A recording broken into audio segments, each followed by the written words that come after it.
What is everyone talking about right now? Oh, see this is Andre. All right, Princeton. Is he a track athlete? What is this? Okay, all right. Men's track and field. Versatile skill set here. All-time school. Number one all-time in school history in the heptathlon. Okay, all right. I'm intrigued.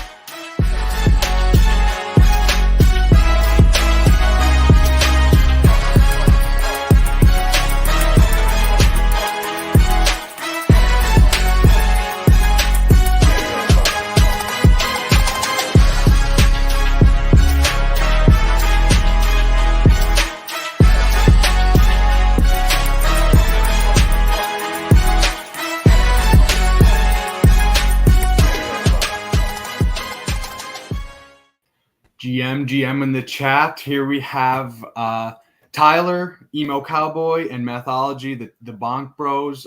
We finally got them all together in this hectic thing we call life on one stream. I just want to give a shout out to our boy Yoshi. Started from the bottom, now we here, made the 53-man roster.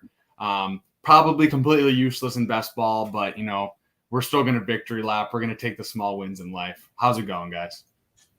Goes well. You only need 1 week, one long catch, and he's useful, especially if it's in the finals. Hey, Tyler Boyd wasn't looking too great last year, so you never know. That's true. So you guys have done how many drafts have you guys done combined? Methodology, how many have you done? Tyler, how many have you done? I've already maxed BBM back in July. You and Chris G are like, nah, I'm not sprinting to the finish. We're finishing early, like kings. Yeah, exactly. So my take on that was, it was the easiest time to get your stacks. Everybody was staying in their lanes. It was smooth. The information sucked. I wish I didn't have 12% Jonathan Taylor right now. But I was getting them so late. Sometimes June and July, he would fall all the way to the 2-3 turn.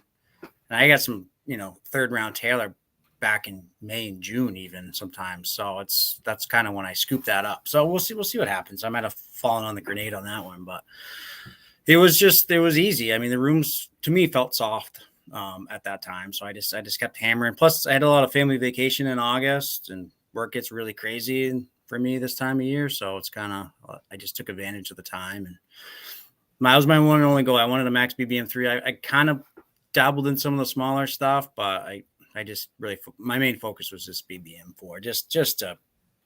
It's a lotto. I know it's a lotto, but again, if something springboard with a little bit of content out there that I've given out to Splash Play and Pete, you never know. Never know what happened. Maybe we can turn this stream into something special. So, we got to see Mathology in the finals, man. That would be the sweat. Last year I had a top 500 team in the regular season. I got as high as like 160 something. It was a Hertz Burrow, 0 RB. So I went two elite QBs, and that's kind of why I kind of did this roughly the same. I was very elite QB, elite onesies. It's kind of how I like to play it. That's what going back to that, like last year though, I feel like that's one thing that gets overlooked when we look at, like, when we're looking back on like Pat's winning team and all that shit, is that like Hertz was the guy all season long, and he missed some critical finals weeks that would have changed quite a bit. Everything. And who knows what we're evaluating then. I mean, fuck, if he doesn't miss those finals weeks, he's probably never making it past the mid-second, Yeah. So I mean, yeah, and that was my thing. Is like I had a lot of teams die because they either had Lance RIP or Hertz was just out for a few weeks right when you needed him. So I feel like the process was solid. You just got to run it back and get lucky this time. Yeah. And that kind of goes to what I kind of wish I'm in it now, because the market has just lost their mind, and the touts are all just repeating themselves. It's just such an echo chamber right now. It's just out of control. Well, it's also, I was going to say, to your maxing early thing, it's like the rooms are fucking insane. Like there's the casuals and the touts are all wanting to do whatever the hell they want to do, and it's wrecking rooms. You're lucky to get out with like, oh, I kind of like this. It's like swimming in mud. So I mean, we have more information, but we also have more chaos, and that information is going to be useless by like week 4 anyway, because then it's just the chaos of the season kicks in. So I see value to it. So yeah, like what methodology? One of your biggest stands is Travis Kelce, and like you were saying, like all the touts are kind of saying the same thing on him, kind of fudding him down based on his age, based on everything that's been going on in terms of just like elite tight end and just the opportunity cost. So what is your take on that? Like why are you going against the grain, and like how do you like doing that? Like you've been thinking about pick 103. Is that what I've been hearing in the streets? Yeah. Early in the season, it was hard to pair up. It was easy to pair up Mahomes and Kelce like May, June, July. They were both 1-2 picks, and a lot of people had that combo early in the season. And then we had that little once ETR got their projections out there, it then slid everything into the third round. When they announce stuff, it really shifts the market. They're that one site, so all the other ones too. Everything got pushed down to the third, and it was still kind of hard to get Kelce and Mahomes 1 and 3. So what I did is I shifted Kelce up a little bit to making sure I could get those Kelce Mahomes with a second rounder. I thought if I can get that combo 8 or 9% with first and third, that pairing first and third, I thought that would be plus EV for sure throughout the season. For just advance rate, regular season, who knows what's going to happen. We all try to week 17 is all that matters, but for me, it's touchdowns all that matters. And who's going to score the most touchdowns? Kansas City, Philadelphia, the Chargers. So that's just how I draft. Just draft the best fucking teams that are going to score the most points. I like to keep it simple. The big ball strategy. I like it. Yeah. I mean, you look at last year, it's just, pass rate over expectations. You just want those, you guys play a lot of DFS, like our showdowns and stuff. I dabble, but yeah, I mainly enjoy. I'm plugged into it, because I feel like the game theory aspect of it helps everything else I'm involved in. Yeah, showdowns really really help my overall DFS, and I'm hoping it translates into Bestball. This is my first real season diving into Bestball. I've always just dabbled. I dabbled last year, and I only did like 69 BBMs just because I was fucking with bags. Just a bit. It was all bid equity. So this year I was like, fuck it, I'm going to do it. I'm going to go for it. But like that playing showdowns, you really get a sense of how each team wants to play.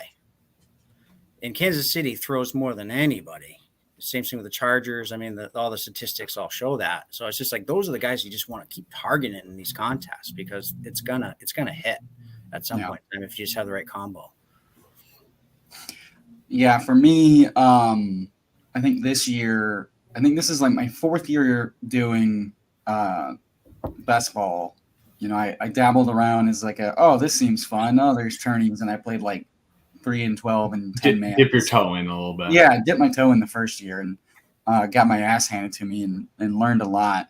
And so this year is the first year I've last year I think I drafted like 250-ish teams on Underdog last year. And I felt really good for the most part, process wise, with a few, fuck ups here and there, but like in my game at least. But so this year I came in like after talk, I've loved talking and listening with James Eagles, and he and Adam just all summer long on like their solo stuff and like on Twitter just talking about like contest selection.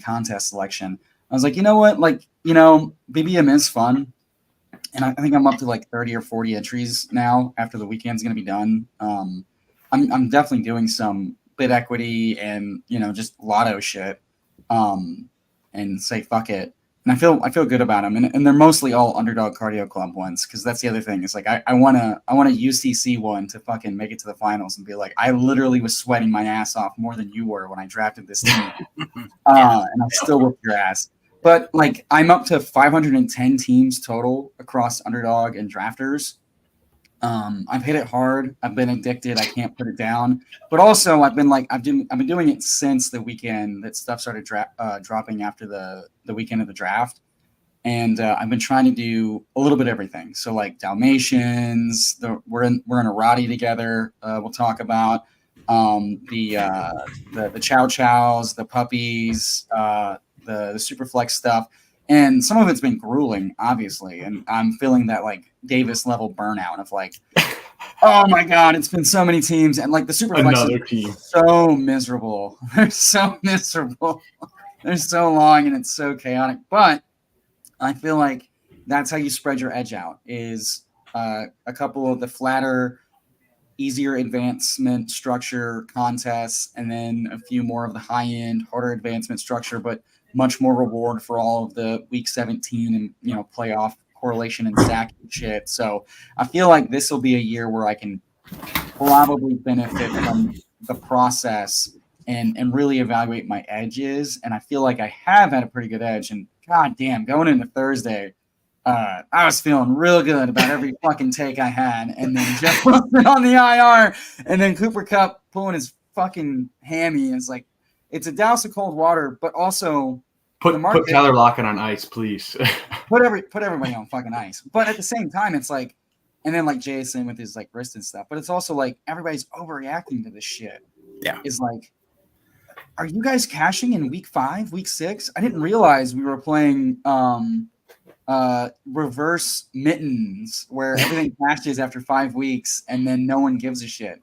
So it's like, yeah, that doesn't help your advancement if, like guys like Judy that might actually miss like 4 to 6 weeks.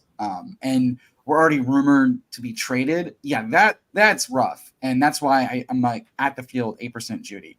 But as far as like guys like Kupp and Wilson and stuff, it's like, well, for Kupp, it's a profile. It's also like, okay, like let him miss 2 weeks at 30 years old with a hammy and let them come rocketing back. Like, I don't give a shit. Like that's totally fine.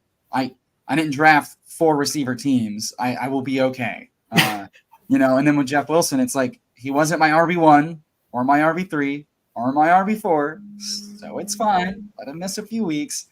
The JT stuff is tough because it's like he has to play, but he doesn't have to play much to accrue. So like that's a situation that is kind of messy, and why I was kind of like I'm still under the impression that like running backs don't have any leverage, and so like the overreaction's not a big deal. Like I was drafting Jacobs falling to the 3-4 turn because I'm like, I mean, at this cost, he's coming back and he's playing. How good will he be? I don't know, but like the projectable volume there, I'd rather have that guy at that price versus the Najee type, who I don't think is going to get more expensive and is just as thin of a bet on I don't know. So anyway, but like, so like Saquon is like, he's fine, but he's getting older. But like this JT stuff was like, well, I mean, Irsay's involved, so who fucking knows now? I don't know.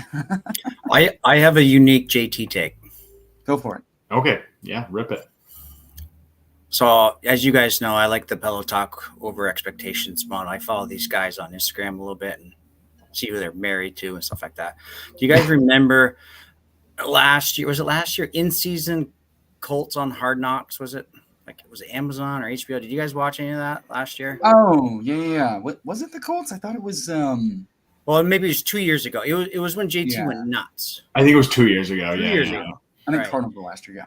JT seemed like the ultimate team guy, all winning at all costs, didn't matter. That's how like he portrayed, like that's how he acted in that season. So what I think is going on, he knows that this team sucks and he doesn't want to play for a shitty team. And he's mad about his contract, but he thinks this team is garbage.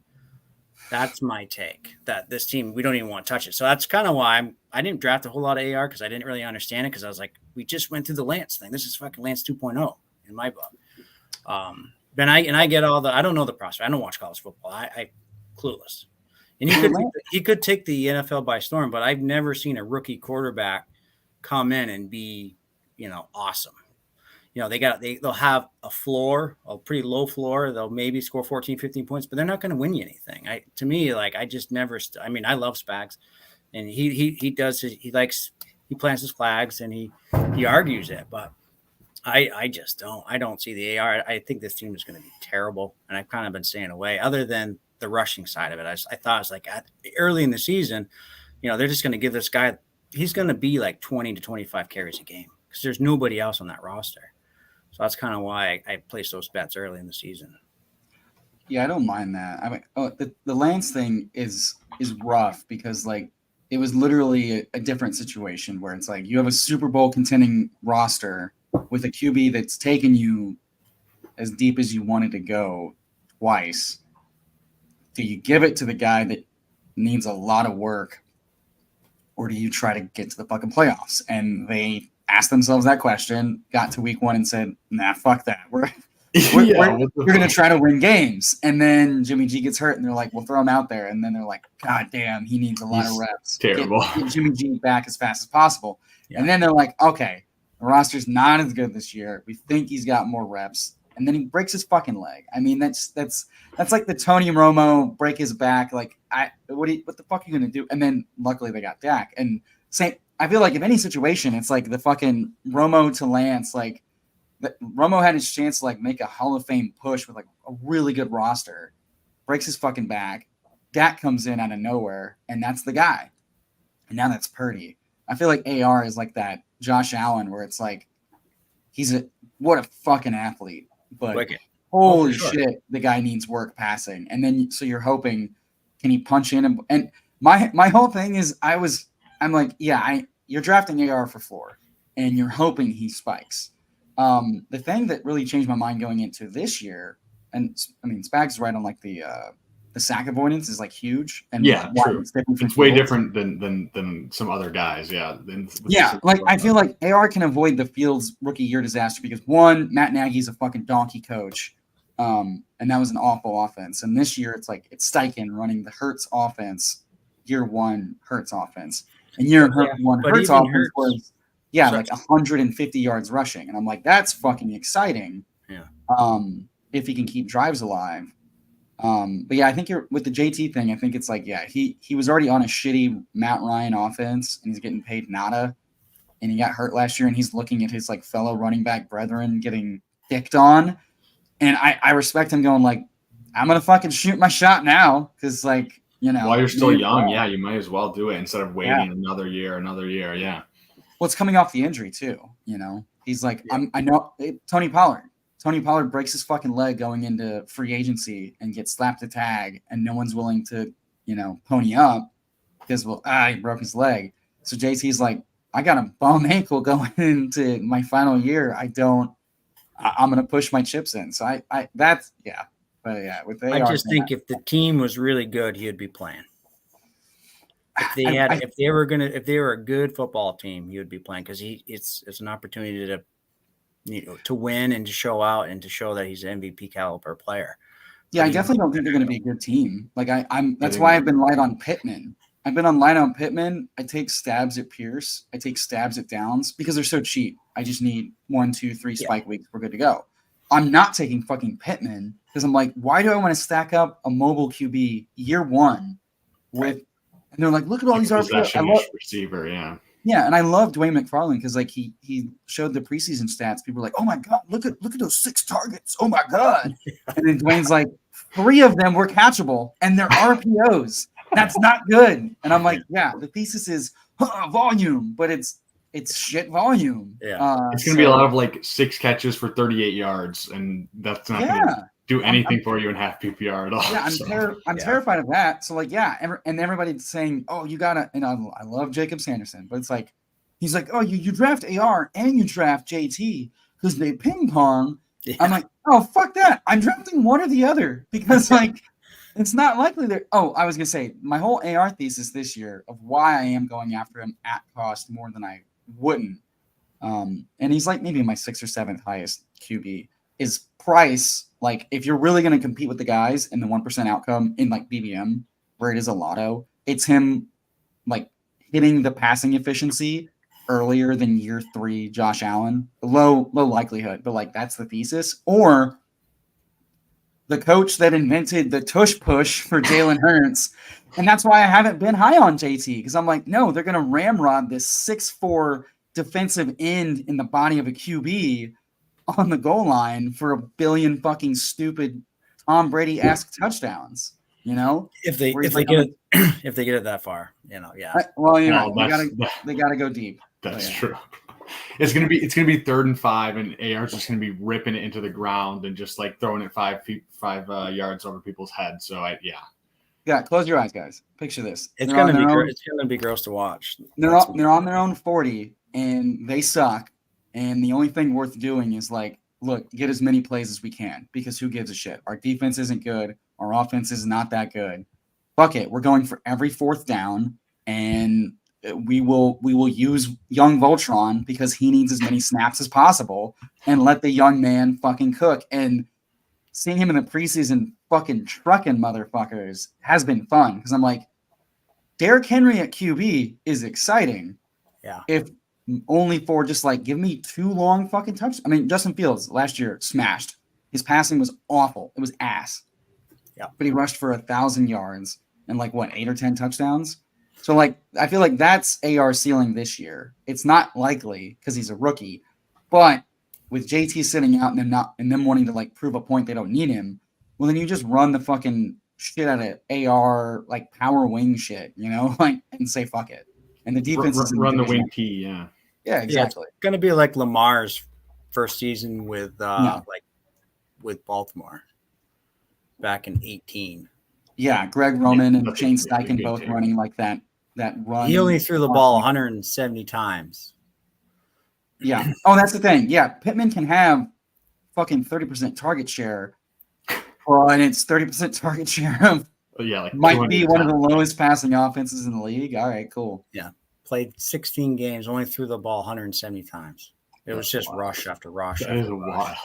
So he'll have a floor, but it's just like for it to tap that ceiling that's gonna win you the money, he needs to be a passer. He's just not there now. It's just I feel like this happens to the community all the time. We're just too early. Just too early. Yeah, the upside is just so tantalizing. You know what I mean? Like you see it and you're like, okay, yeah, he could be this, but it's like, what percentage of the range of outcomes is that actually? And team situation, JT situation, like just everything going on. Yeah, I wish I would have taken less. I just feel like I don't know, like he was just going. I feel like he was falling into like the 3rd round, and like I just was like, okay, well, I'll just take it. It's baked in. But then I didn't understand that Jim Irsay was just going to be doing blow and just doing crazy shit. So, brother, Jim Irsay never stopped doing blow. Yeah, well, no, that's true. I need to put that into my model next year. Blow over expected is Yeah. I was just gonna say, like, I feel like one of the like things that is still like a big edge is just like people overreacting, and then also inversely like not reacting when we already like something like when Sam Howell is announced the starter, he moves up 50 picks or whatever, 40 picks. Like we knew he was the starter the whole year, like since February. Like do you really think Jacoby Brissett is going to get the start out of the gate? No. Like, do I think that Jacoby Brissett could come in week 8 if Sam Howell's just ass? Of course. There was a chance that the donkey known as Riverboat Ron, they did not watch his tape when they drafted him, would have started Brissett week 1. But yeah, the likeliest outcome was Howell's going to get the first crack, much like Baker. How long is that leash? That's the risk. I was a Brissett bro. Trust me, I was a Brissett bro. Like I was big on Brissett early on, but I just feel like that's just an example. But there's so many examples where something that we already know is going to happen, like the chances of it not happening are so low, and we still just connect ourselves to the ADP, and we just connect ourselves to just like we just get so in the groove of things. So like Say I the feel line, Vinny. Say the line. ADP is made up, and it doesn't matter. so yeah, I don't know. Like I think I do want to live a little bit more next year, and just I feel like I mean we're playing this. What are the chances we actually win anything? Like what's the fucking line from the Pete thing? yeah. Nothing matters or whatever. We're all gonna lose. Anyway. Yeah, we're all gonna lose. Like I mean, I feel like I'm gonna just go with my takes a little bit more because like you're saying, like the touts, everybody is like we're all kind of connecting our brains all together and doing the same thing over and over and over again. And I think I just think now, like after seeing how everything's playing out this year and just being more locked into stuff, I just think I want to just have my stands. If they go to 0, like, okay, so be it. But I just need a few teams that just hit the nut outcome, and that's really what you're looking for. So yeah, I don't know. I think there's a lot of situations like that, and I don't know. I don't really have. It's just a macro take, but I've just been thinking about it a lot lately. So Well, I think that's when it comes down to contest selection. Like if in an environment like BBM, I think it is very viable to take a few big stands, and we see. I mean, everybody at the end of the day, like everyone we've seen, someone's going, okay, with this player in this situation, I think the market is wrong, and I'm going to draft accordingly. Okay, cool, do that. Like I think that's good, but in like flatter stuff, like we're going to talk, like we're in this Rottweiler, it is not as necessary to take a huge stand because how many entries are you going to have, and the advancement structure is not awful. So it's more about like it's just about it's more about hitting doubles and singles. Yeah, as someone that does risk analysis and management in their real life job, it really just comes down to managing your risk portfolio. So like take stands where a risk is needed, but also be aware of what risks you're taking, and that's really it. And then that just comes down to personal evaluation, and everybody evaluates risk differently. Like in my mind, there wasn't that high of a risk that the healthy running backs threatening to hold out had much of a risk of actually holding out because of precedent historically of their non-existent leverage.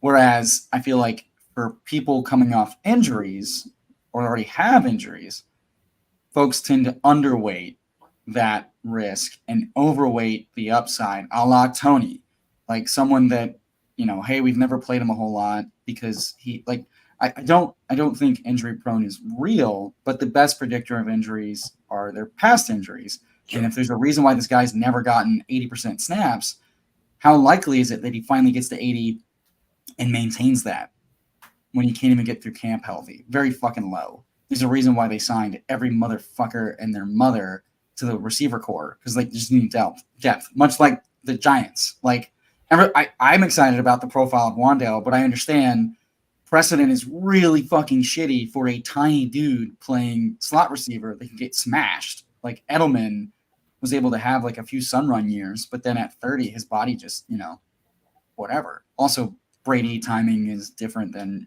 so yada, yada, yada.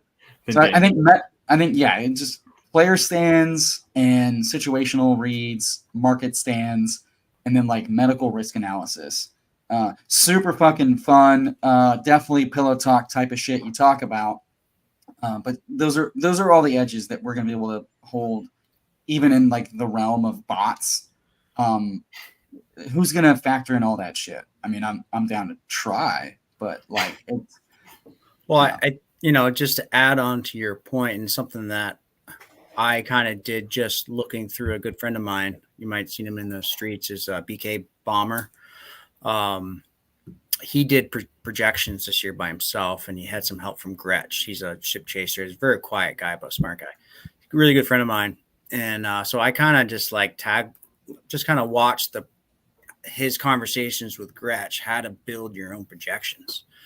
And it really is like, they're very, it's data in. If it's shit in, it's shit out. So it's just like, and these guys, they're really good at it. But still, they're guessing, man, and we're all drafting off of their ranks, off of their projections, and it's so risky. There's a lot of, as you're saying, risk analysis of it. So it's just like if you can kind of do your own projections, banking in your first gut instinct. And that's kind of why I wanted to draft early, because I wanted everyone's first instinct. So as soon as I got Crane's, like I drafted hard off that first of Right. ETR. Yeah. I drafted off I drafted off my buddy's rankings, just so I just got this early portfolio of everybody's gut instinct of how it might play out. Is another reason why I drafted early. And I think that the next kind of evolution of this is for everyone to kind of start doing their own projections, at least season long.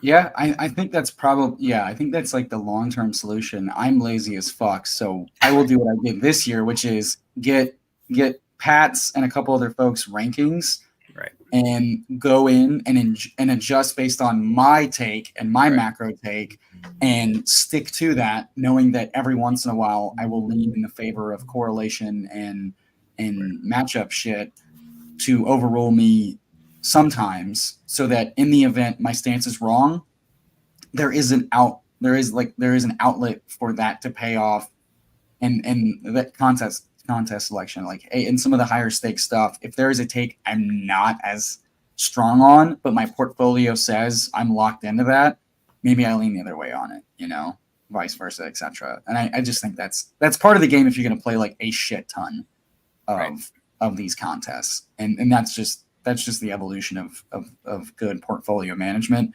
and that's the most boring fucking thing we talk about today, hopefully.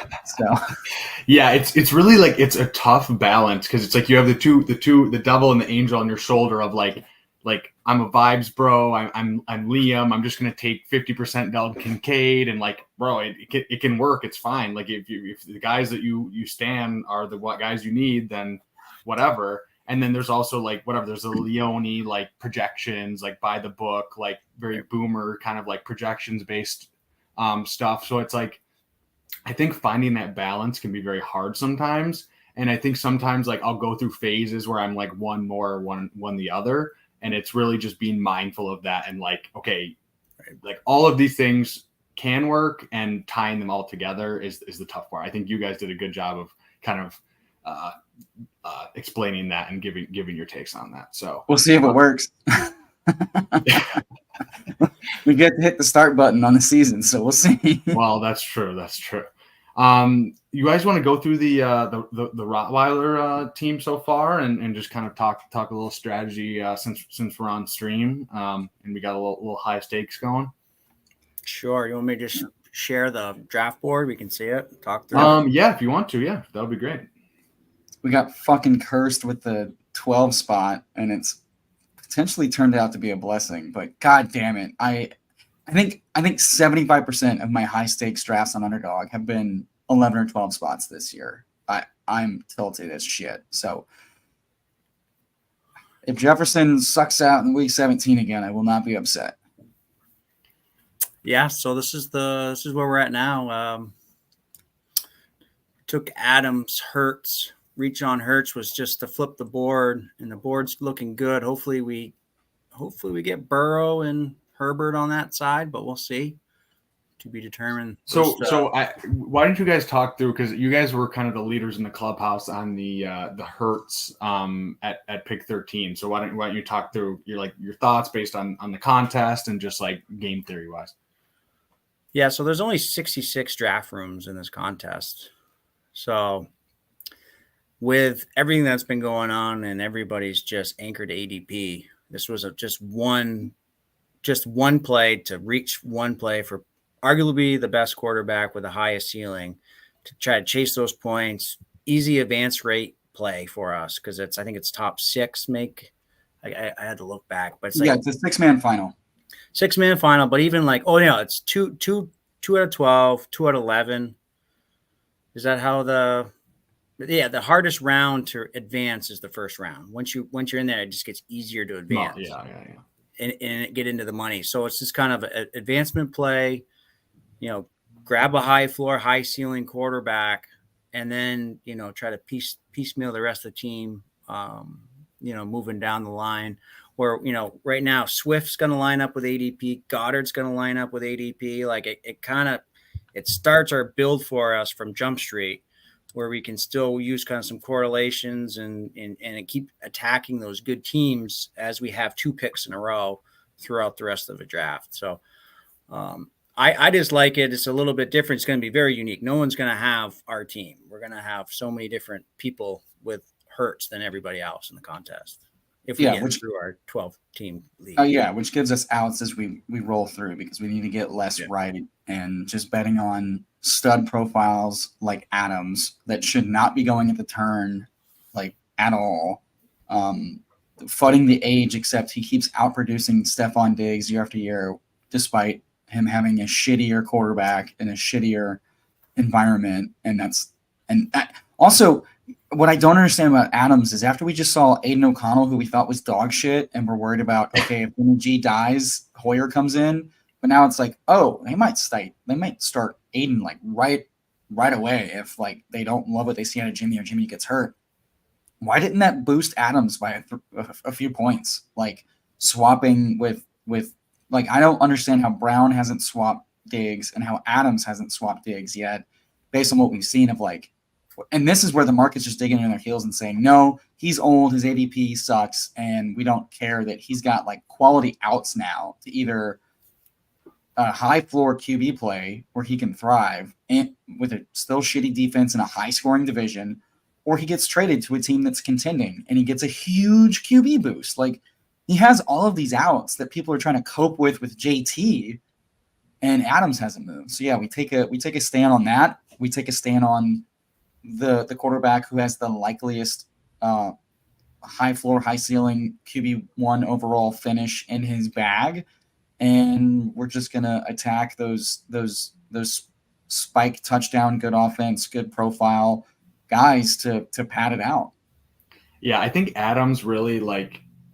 I just think it's plain scared to draft him. Like his ADP is just plain scared. Like I don't understand. Like you just lined it up. We've talked about it before. Like in terms of just whatever, people are scared of the team just kind of going to shit.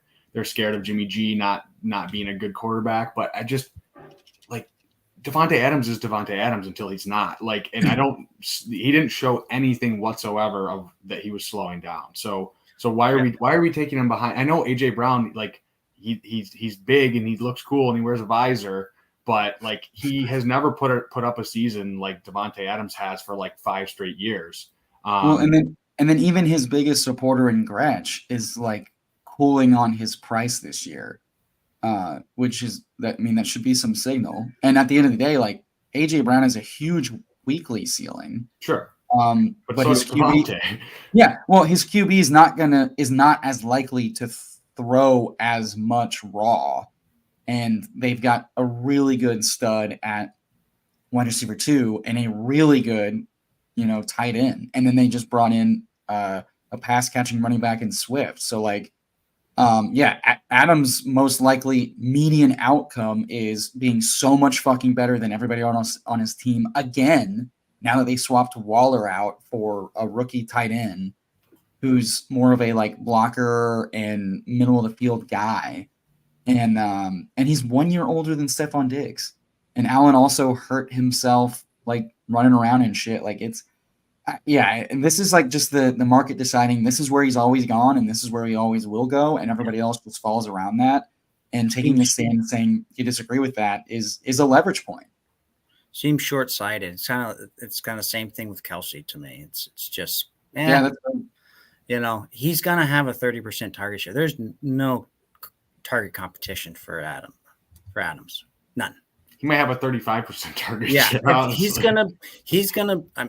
he's gonna be like 8,800 on DraftKings like week 2. Like he's gonna be so hard to get into your DFS lineups each and every week because the volume's gonna be just through the roof. Well, you know who's likeliest to regress from last year? Josh Jacobs. So if Jacobs becomes more of like the running back and less of the pass catching back because they've got Jacoby and Adams getting fed in a timing offense, how the fuck does that hurt Adams? It doesn't. It boosts his floor and it boosts his ceiling because we want touchdowns going away from Jacobs and towards Adams, and regression is on our side. And that's why Josh Jacobs was a late 2, mid to 3-4 turn guy. So, yeah, doesn't make any sense to me. And so you attack those pressure points. And if you're wrong, Cool. I mean, all those guys going there are questionable. Like, we love the profiles of Diggs, Brown, Amon-Ra, and Wilson, but all those guys have like question marks. Like, Wilson's got a quarterback who's a fucking weirdo that brought all of his friends into town and is playing in fucking El Nino, Cleveland, week 17. And competing with a really, really good pass catching running back in Brees Hall, who is not dead. So, and Diggs is 1 year younger, than Adams. And now they just drafted a tight end to take up more middle of the field shit. And Gabe is healthy again. It's like acting as if he's any more of a risky bet than any of those other guys to like fully realize their price is ridiculous. I've been all in on Adams in all formats, and he's Devontae Adams. Like, I don't know, like that's really what it boils down to. He's Devontae Adams. It doesn't he put up numbers with fucking, I don't know if it wasn't Josh Dobbs, it was Jarrett Stidham. Yeah, Jarrett Stidham, Deshaun Kaiser when he was with the Packers. He was I think he put up like a couple. What if his QB gets bad? He's had those, and it has never mattered. Yeah, it doesn't. It's Devontae Adams. He catches everything and he gets open. It's there's not a hole in his game. And then at the 3-4 turn, we were having a little bit of debate between Mathology was a little bit off of Christian Watson just based on the format and just kind of like he's priced at kind of his ceiling, which I do understand. I think it's more just the fact that I think we're still getting a little bit of a Jordan Love discount baked into him. I think if it was like any other quarterback where we had kind of seen it before, even if it was like whatever, like you say Jimmy G or whatever, like that level of quarterback, I think you just see his efficiency last year. It was nuts. And he really wins where you get fantasy points, where yards after the catch, your quarterback doesn't really have to be that good for yards after the catch. We've seen whatever, like the Debo type where he just houses something. And then downfield, deep targets, he also is great at that as well. So while I do think he has holes in his game from like a real life standpoint, and I don't think I think he is a little bit of a fragile bet in terms of that. It's really just a bet on the talent and the fact that the Packers are not as bad as like whatever, or Jordan Love isn't as like, he's not the stone worst quarterback in the league. If he's like whatever, 15 through 20 and just gets the ball out and gets it to Watson, it doesn't really matter. That's how I view it. So yeah, what about you guys? What are you thinking of with the Watson and Williams picks, and why did we go that way? Well, I remember mid-season, I kept playing him in DFS because he does have that ceiling, but he was like 3,400. He was like almost the stone min, So then when I thought he was going to like 7th, that's kind of where my instinct was, like a 7th round. And I was like, wow, the market loves him. So whenever time I see that, I'm always thinking, okay, that's going to be roughly a ceiling where someone like that spikes that far up right away. But I could be wrong because, what's his face? Garrett Wilson, same thing. He was like a 10th rounder last year. He was pretty cheap on DraftKings throughout the season. And then bang, he's a 1-2 turn now. And he's probably going to be there. But again, these young guys just coming in, being the alpha, haven't really seen it yet. And I always worry, like, defenses are going to just bracket these guys. And it's going to take them, again, a transition year to figure out how to break this alpha treatment that they're going to get. And it takes these guys a couple years to really, hit this value that they're in. But the market is what the market is. And where we were, I thought the upside was worth it because we can still take some high floor guys later. So let's chase those, because he has put up like 30 points. Watson did it, I think 20. He kind of reminds me a little bit of like, it's not the same. There is no other Debo really, like based on whatever, like from real life standpoint. But yeah, it's just like he is just so talented. He has that yak ability, and then also I think he has the downfield ability that is just elite. So it's like it's really just betting on the the talent over like the situation, I think. Yeah. But yeah, you did a good job of explaining I that. mean, I don't the mind. bull I think case. Love's going to be fine. I think he's going to be a competent quarterback. He's not going to crater this team whatsoever. It's just more of the type of targets that I worry about. Just the type of targets. So it's going to be very boom busty for me. I would love him as our wide receiver 3, and we kind of did that a little bit with Mike Williams. But again, Mike Williams is a perfect like wide receiver 3. I would have loved to seen one of these other wide receivers fall to us. It didn't happen, and it is what it is. You can't draft everybody you want. So well, yeah, that's where we talk about like taking risk. But if we're gonna take a risk, I like Watson's outs a lot. In that, like Rodgers was having his worst year since like 2018, 2017 when he was shit. And Watson crushed on efficiency, and there were plays they still didn't make. And so it's like, okay, if Love is an average quarterback, that's a pretty safe floor. Dobbs is a 4th-round guy who now is nursing a hammy. Jaden Reed's interesting as a 2nd-round pick, but he has an upward, wall to climb as a rookie to outperform Dobbs. And his profile is not as good as Watson's as of right now. And Musgrave is like the gotta get him rookie tight end, and he's a rookie tight end. So Watson's the clear alpha, and he's displayed the skills and the target earning ability and the efficiency to crush in a multitude of ways that give him like real football and fantasy football outs. And then I pad like the Packers have one of the easiest schedules because the NFC and the division NFC North is a joke. Yeah. You've got the Minnesota Vikings they're going to have a bottom 3 defense again. Like Brian Flores is awesome. They have no one on that fucking defense. Like, I'm sorry, talent matters, coaching matters, but talent matters. So like full season and playoffs, Packers have a cupcake schedule. They have a 29-year-old running back in Aaron Jones, and they have AJ Dillon, who was really bad last year. Yeah. So, if those are all really good outs to let him, like, I feel like he's a big win, small miss guy, much like London. And as much, I think London's like the better all around guy. He's got more competition in a 1st-round running back and a top 4 tight end to like get there. And the difference between Love and Ritter is like Love is a 1st-round quarterback that's been in the system for 4 years now. Ritter's 2nd-year, 3rd-round quarterback who looked kind of shitty last year.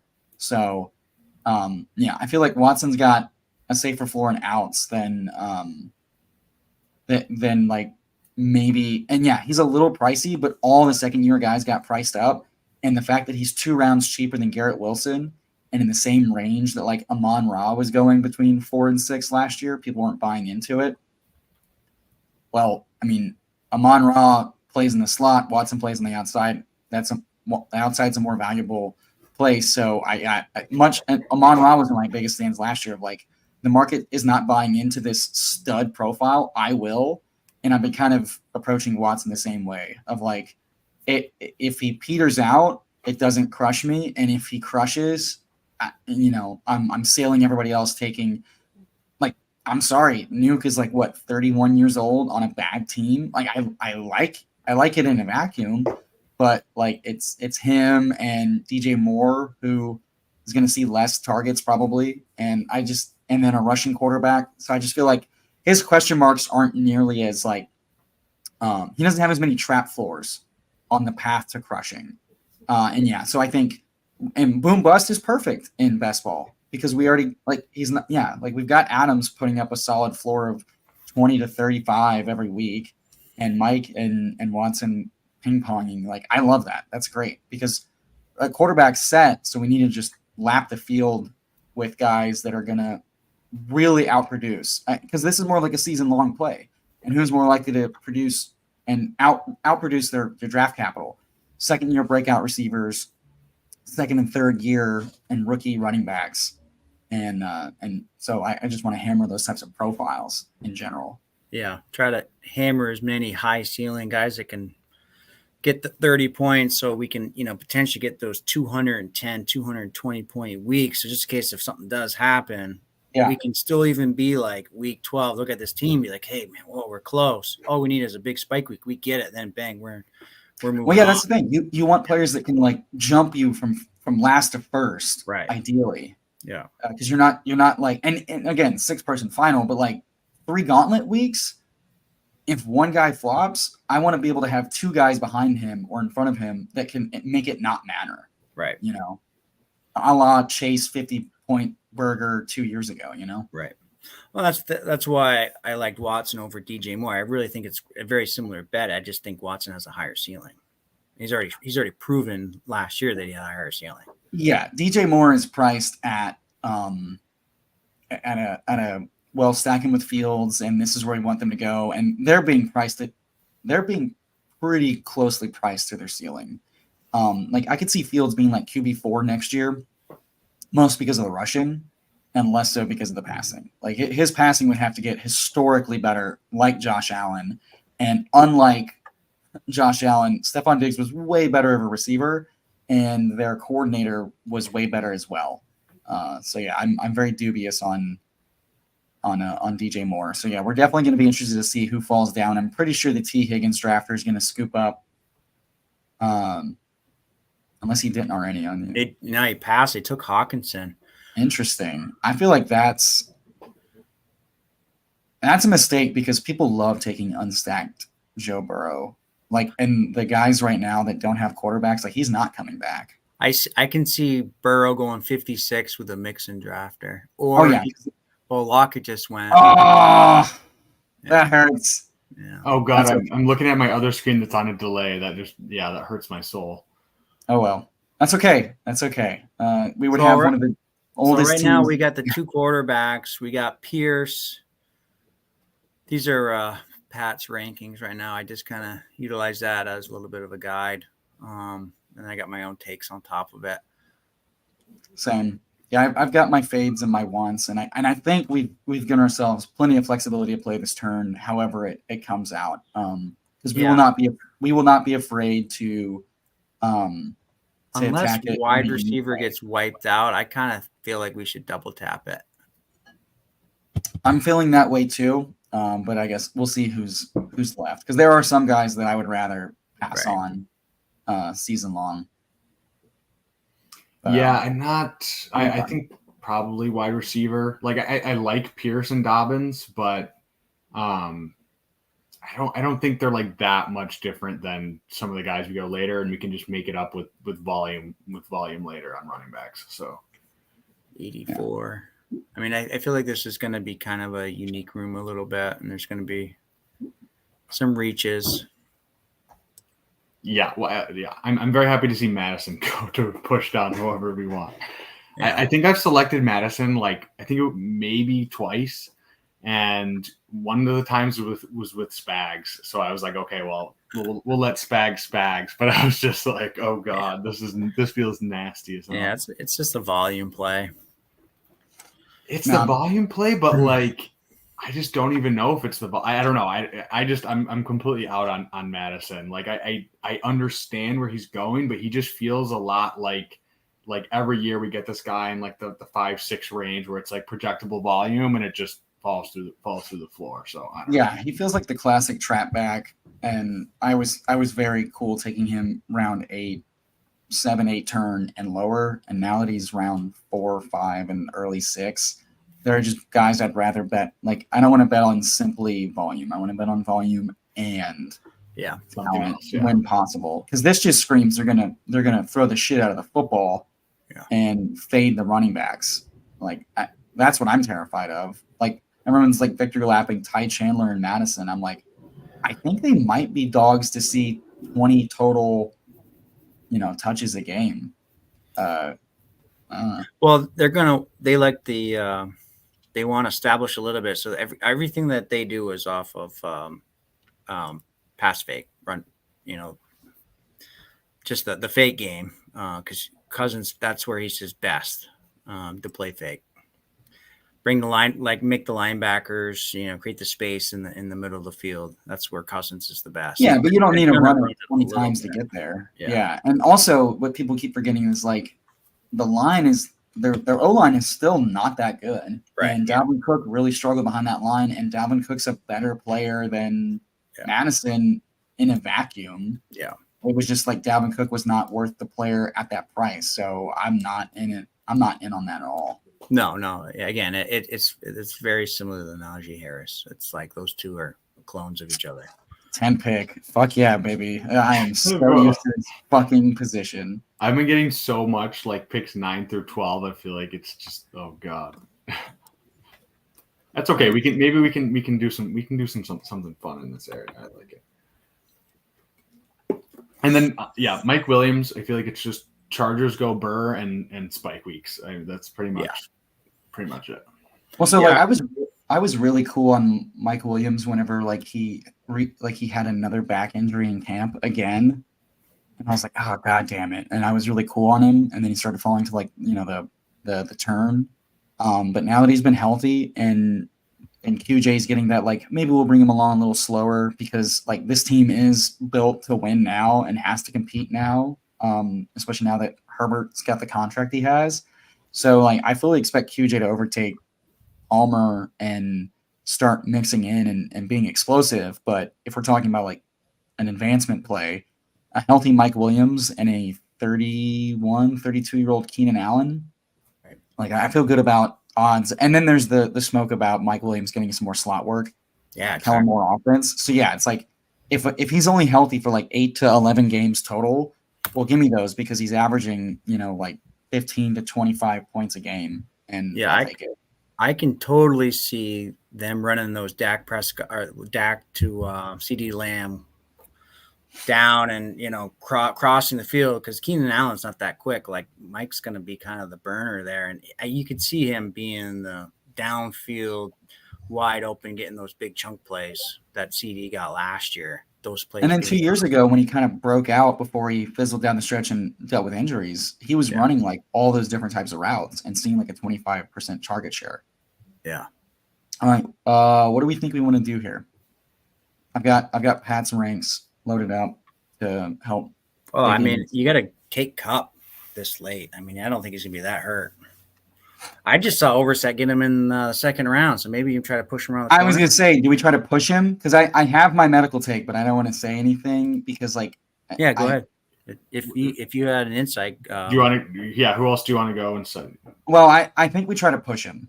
Yeah. So who do we want to go instead? Devontae or AJ Brown, Amon, CD? Who do we want to take? Do your thing. Adams. Take Adams. We just made a huge stance for Adams to take him. I'm sorry, guys.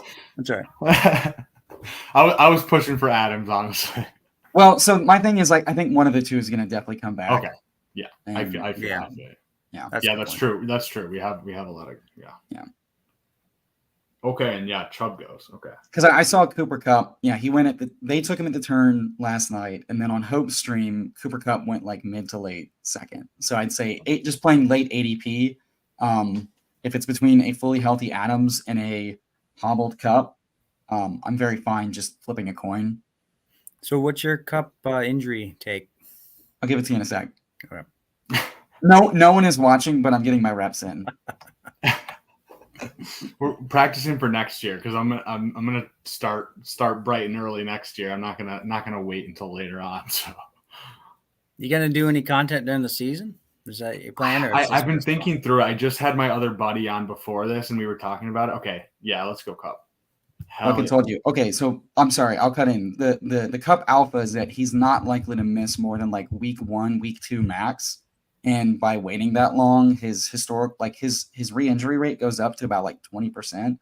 But playing percentiles, like Rams medical staff is good. He's not going to miss more than like 1 or 2 weeks as of right now.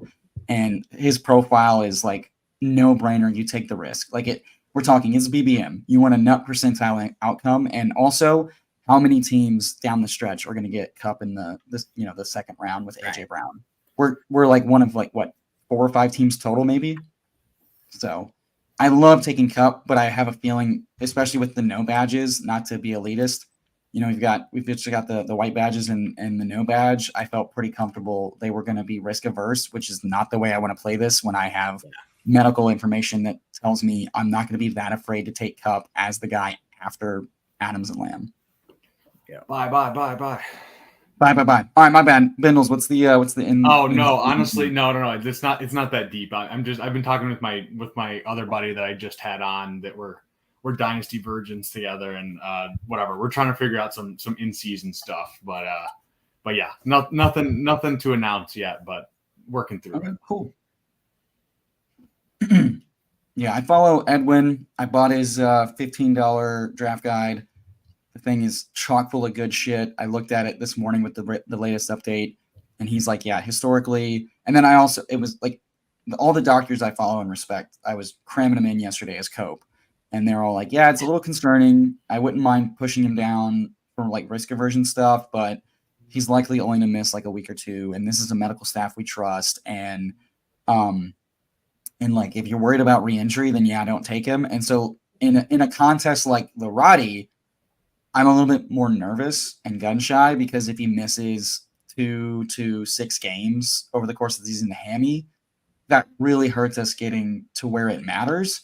But in a contest like this, where you're already upstream like a fucking salmon out chasing a bear, I'm very cool rolling the dice on like, well, the 80% of the time he misses less than 3 or 2 weeks and crushes down the stretch.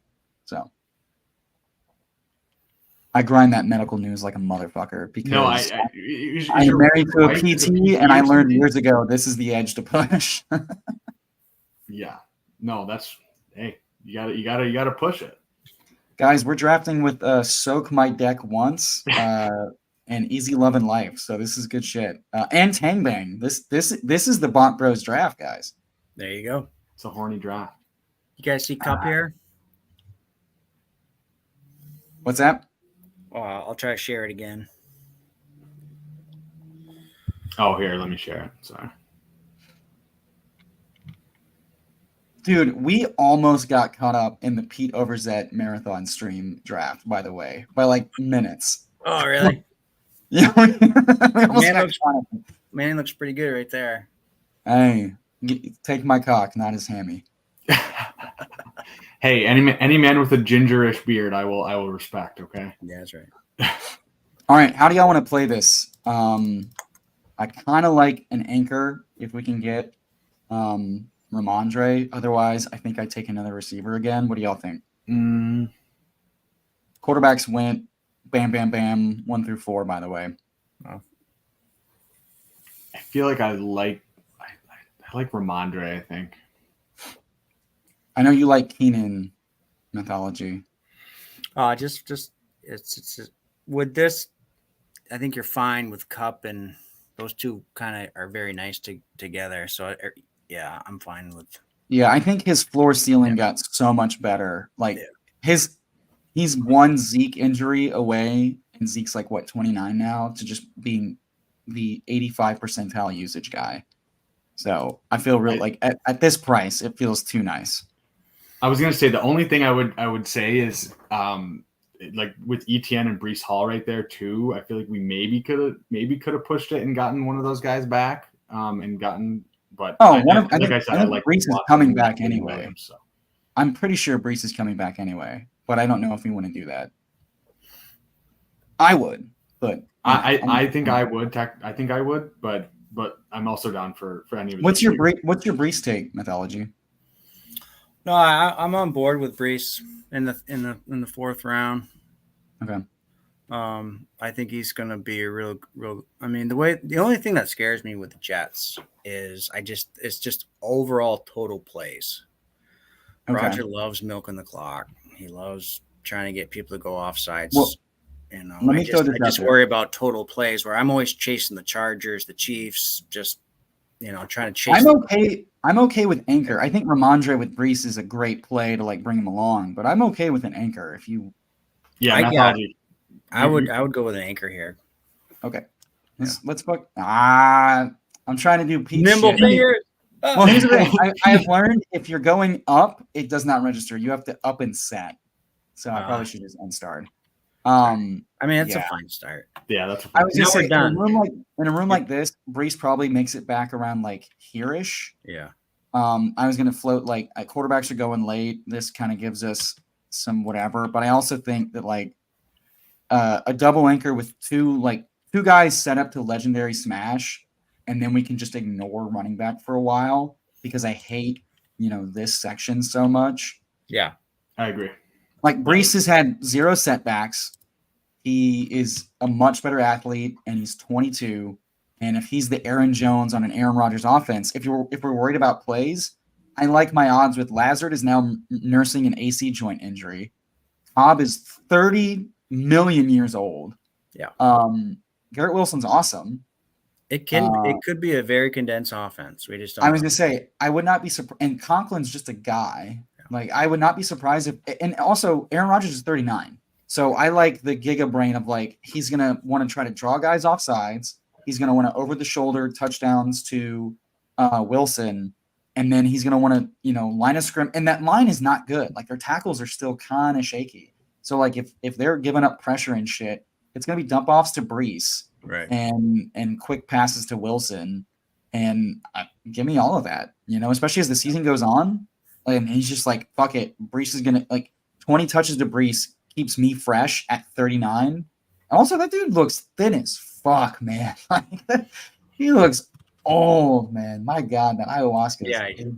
He is old. What you got? Oh, I was just saying. Sam Sherman was posting his hot takes, and he said Devontae Adams wide receiver 2 behind only Jefferson.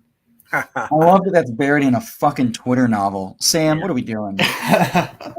Who reads those fucking things? Jesus, y'all not gonna read. My God, you tweet like I talk. All right, let's Gretch right now in essays. Who has time for that shit?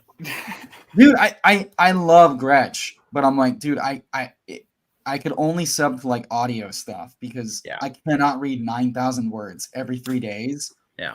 And be on Twitter all day. And one of those is worse for my mental health, but also that's where I get my edge. So. You're saying you don't read Jacob Sanderson's 10,000 words on Myles Gaskin joining the Vikings backfield or those articles? Jacob in World, I'm looking you in the fucking eyes. I love you. I sub to you. I love the fact that you give me 1 paragraph conclusions I can scroll down to and read every single time because I'm not reading all of those words. Yeah. I read all of Jacob's post one time, and that was flying back from Brooklyn for the cardio club at 4 a.m, going on 30 hours awake. I was up for like 42 hours total. Yeah, I was sitting in a fucking airport, and I was like, let me read this Kendre and Jamal Williams shit, and then I was like, never again. This is it's conclusions only. All right, hey, you know what? I gotta it's dynasty version. We get too deep into it. It's not the best ball bros mindset. Yeah. All right. So Burrow's going unstacked. Hurts and Allen are stacked. Lamar is stacked. Herbert goes unstacked.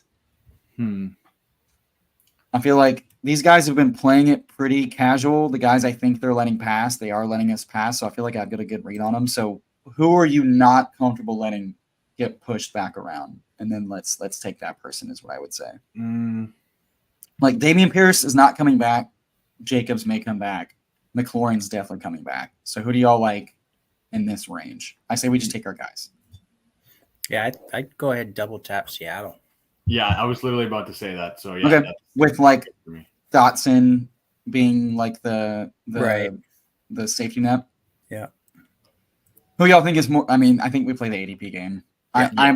This guy's hungry for running back too. He's definitely taking Pierce. This guy, I think we got some cover on wide receiver for JSN. So I think because I'm thinking, you got Dodson. I love Gabe. You've got Terry, who probably misses like only 1 or 2 weeks, looks like, but might be at 18% production reduction. That's fun to say. For about 2 to 3 weeks. So on an offense that I don't love, like passing volume and efficiency wise. I'm surprised. I guess if he's not questionable anymore, people aren't afraid of the tag. I got to start. Yeah, there's no little red thing. I got to start grinding the info tabs because I watch my buddy draft and he looks at all these. He's like, "What did I miss? What did I miss?" Once, yeah. You guys have any home leagues coming up, or have they already drafted? Or I'm what's all going on? done with home leagues, man. I've You only done got with home leagues? I'm I've out. only got 2. I draft one Labor Day, fucking bastards, and then I got one next You're weekend. down bad, yeah. Well, what are you gonna do? That one's fun because we're drafting a team with Robert Buckley from One Tree Hill and iZombie. We did that with him last year. Super fun, so we're running it back. That's sick. Yeah, that's awesome. We got him. Hey, We double tap him. Yeah, JSN for sure. All right. Yeah, Oh, what a sexy fucking start. Bro, Opens up, this is a uh, very this- sexy start. yeah, and I think we just keep pushing QB. 100%. So I'm not worried about anybody watching this stream No. and sniping us because of all the non-badges. So I will say when I'm here, here is my preferred combo for like season long, weekly upside, and playoffs. Like Yeah. boom boom, and then I done. agree. I think Dimes might be the guy that you need Yeah, each year. Especially think we have Cup too. he's the likeliest guy to go from QB 10 and QB 8 from last year points per game to like QB 5. Easy. Yeah. Like Waller stays healthy most of the season, and he's clicking in that offense, and it's not just dump offs to Saquon, and they keep running him. Yeah, I think he could be QB 5 easily. Hey, they have 6 wide receivers, and so if 3 of them get hurt, they still have 3 solid wide receivers. Well, also easy to like backstack late and attack tight end Yeah. and shit too. You're just setting us up for the 18th round Wandale. I love it. Yeah, exactly. Chloe, my favorite.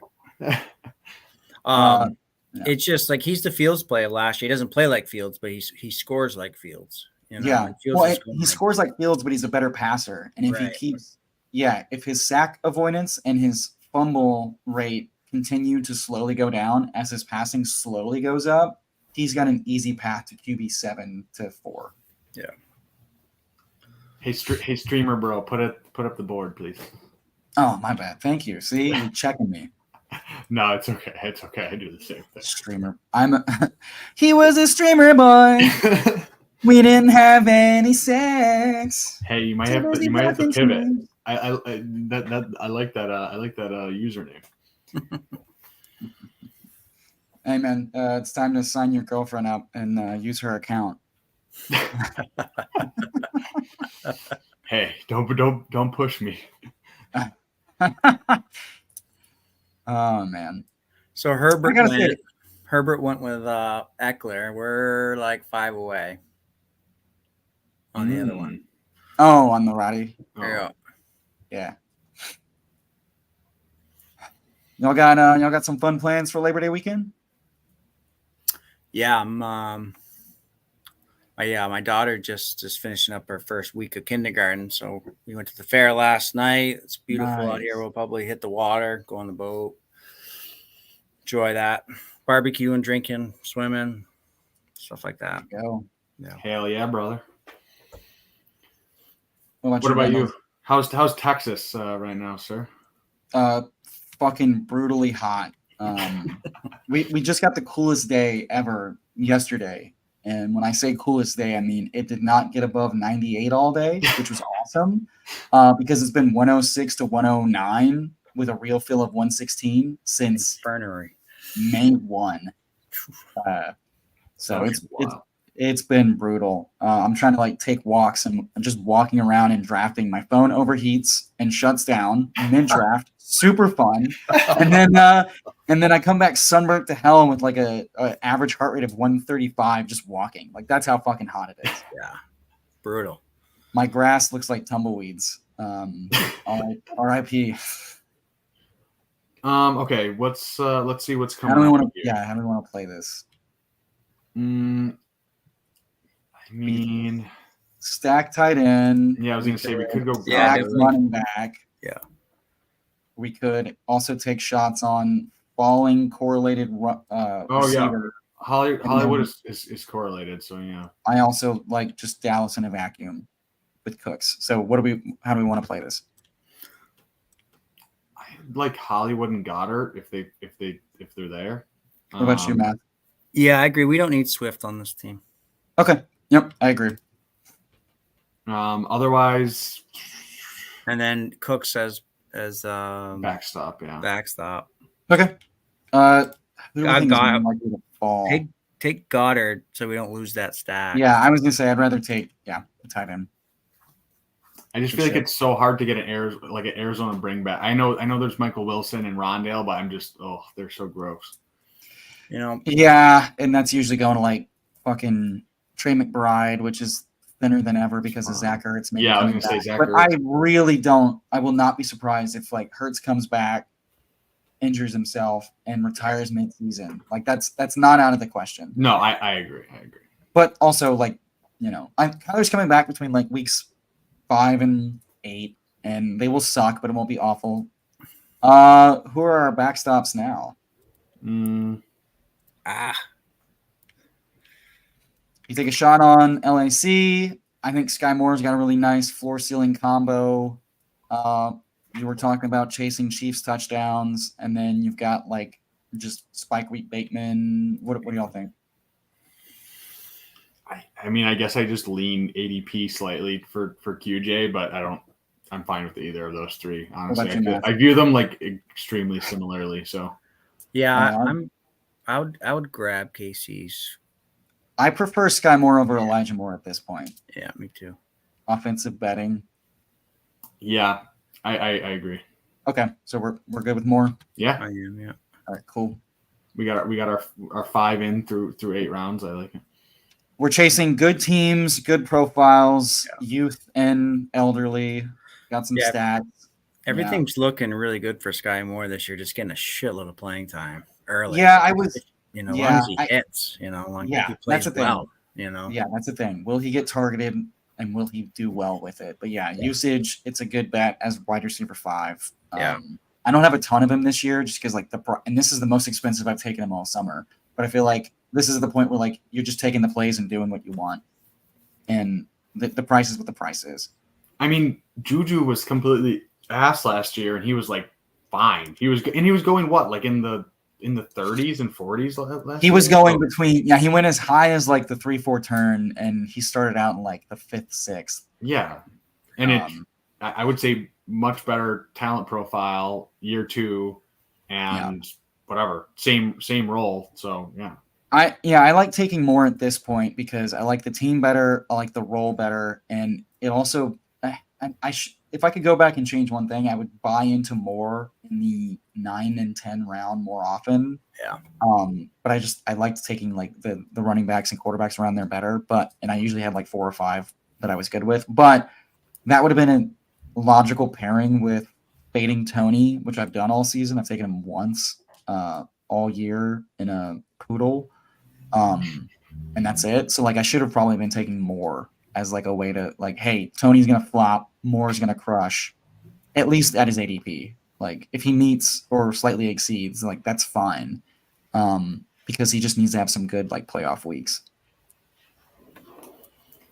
But yeah, I've seen a lot of sharp people on him, and now that like Tony's maybe good for week 1, but like we're being told, hey, Rice and Ross are just rotational guys.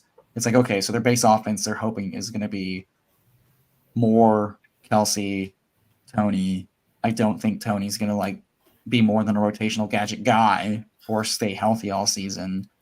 Then it's going to be like Richie kind of the Mecole Hardman-ish role, right? Like it's going to be set plays. They're all it's going to be like a whole. It's almost like hockey exchange. You got 2 wide receivers heading out, 2 wide receivers heading in. They all have design plays that fits what they're good at, and that's what Andy Reid's really good at. He designs plays. Hey, the route you're good at this route. You're going to keep running that route. We're not going to tell you to do something you're not good at. Yeah. Well, and then the offense is set up to be, hey, Kelsey's the target earner, but we need you guys in like short and intermediate to crush. And so if MVS is running the fucking sprint routes and Kelsey's getting the bracketed coverage, there is a really good way for Sky to have some really big weeks. Well, I could see them hiding him with Kelsey, where he's hidden like behind him or like right next to him, and Kelsey's clearing out 2-3 guys. Right. And there's a little Sky Moore wide fucking open. I can just see Reid messing around with shit like that. That's a good call. In fact, I wouldn't be surprised if they do that a lot. Like run a couple plays where Kelsey's the clear out and then swap it and then have Sky run the clear out and Kelsey get the shit. Like, yeah, I think they're going to run a lot of that shit. And then, Tony's going to get probably like 4 targets a game and like a rush or two. But I don't think he's going to get like the plays. Like, I think it's going to be a lot of like the Super Bowl where it's like 5 to 12 plays to keep him fresh, and he's going to get those plays, but he's going to have to make the most of those limited plays to keep him, alive. What's the chances that Tony throws a pass touchdown on the Eagles Super Bowl play or something like that this year? I feel like it's like a stone cold lock that they're going to do some crazy. I mean, yeah, he's going to have that, but like, will it get called back like the other one was? So probably, yeah. All right, so the question here is, which one do we risk not coming back? I think Daniel Jones goes unstacked all the time. Neither of these guys have Seattle. Have Seattle stacked. So how do you want to say? That's the tough part. I don't with the way these draft. At least I haven't been able to really draft, but the way that I've been watching them on streams, you just can't take the chance. I agree. You got to get the double. You got to lock the double and hope that Dimes comes back. Yeah, we can replace Daniel Jones if we wanted to. Yeah. Right. Yeah. Oh, I guess we're about to be up, so never mind. No, go ahead. Speak freely. Oh, there you go. I was going to say, if one of them goes, who else do we want to snag here? We could go Warren. We could go Freiermuth, but it's a little too. That's a little early. What do you like, Matt? What do you like? I like Penny to pair up with Brown. Okay. What are you thinking, Bindles?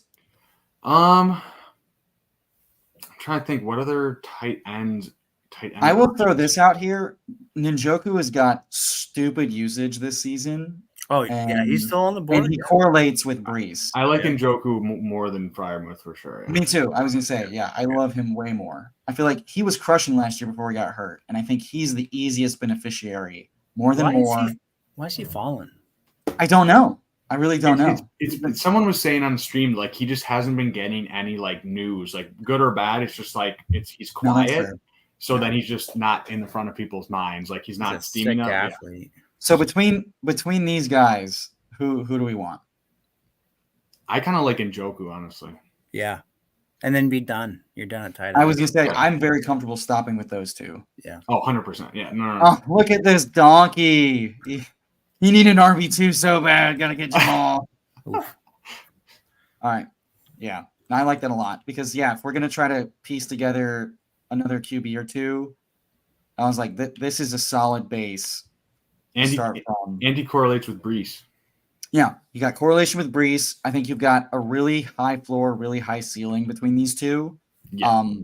Like a lot. I think Njoku's got a higher ceiling. But I think Goddard's never seeing less than 4 or 5 targets and 1 or 2 red zone targets.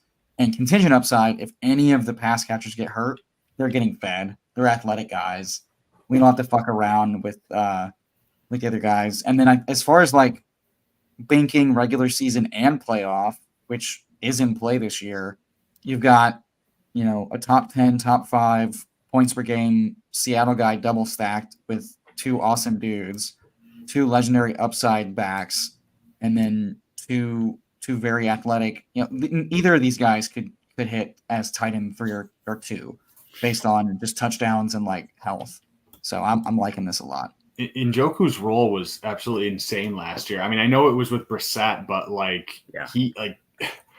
he was getting 10 target games, like 9 target games, and they're running empty. So like. Yeah, where do you? As far as who's most talented, it's Cooper, it's Njoku, and then it's Elijah Moore, and and they're giving like Elijah Moore like some Tony-esque like gadget rushes and stuff. So I think there's a very good chance that Njoku is just like Kelsey light, like very athletic and just very efficient, and he's running these deep routes. But yeah, if he's gonna get like these fucking 100% snap rate, 4 targets and a half shit, like that's like Waller, but 4 rounds cheaper. And people like I don't think Watson's going to be like a top 5 quarterback this year, but he could easily be top 12. And if they're top 12 in scoring and they're running empty, which takes Chubb off the field, I think that's just good for Goddard and Cooper. I'm trying to look it up right now, but he had like a stupid amount of end zone targets as well. Yeah. Dude, yeah, tell me, you want to talk about bad beats last year? I was so heavy on Njoku, and it was so, like, I was leaving drafts with, like, Amon-Ra and Njoku and, like, all the time.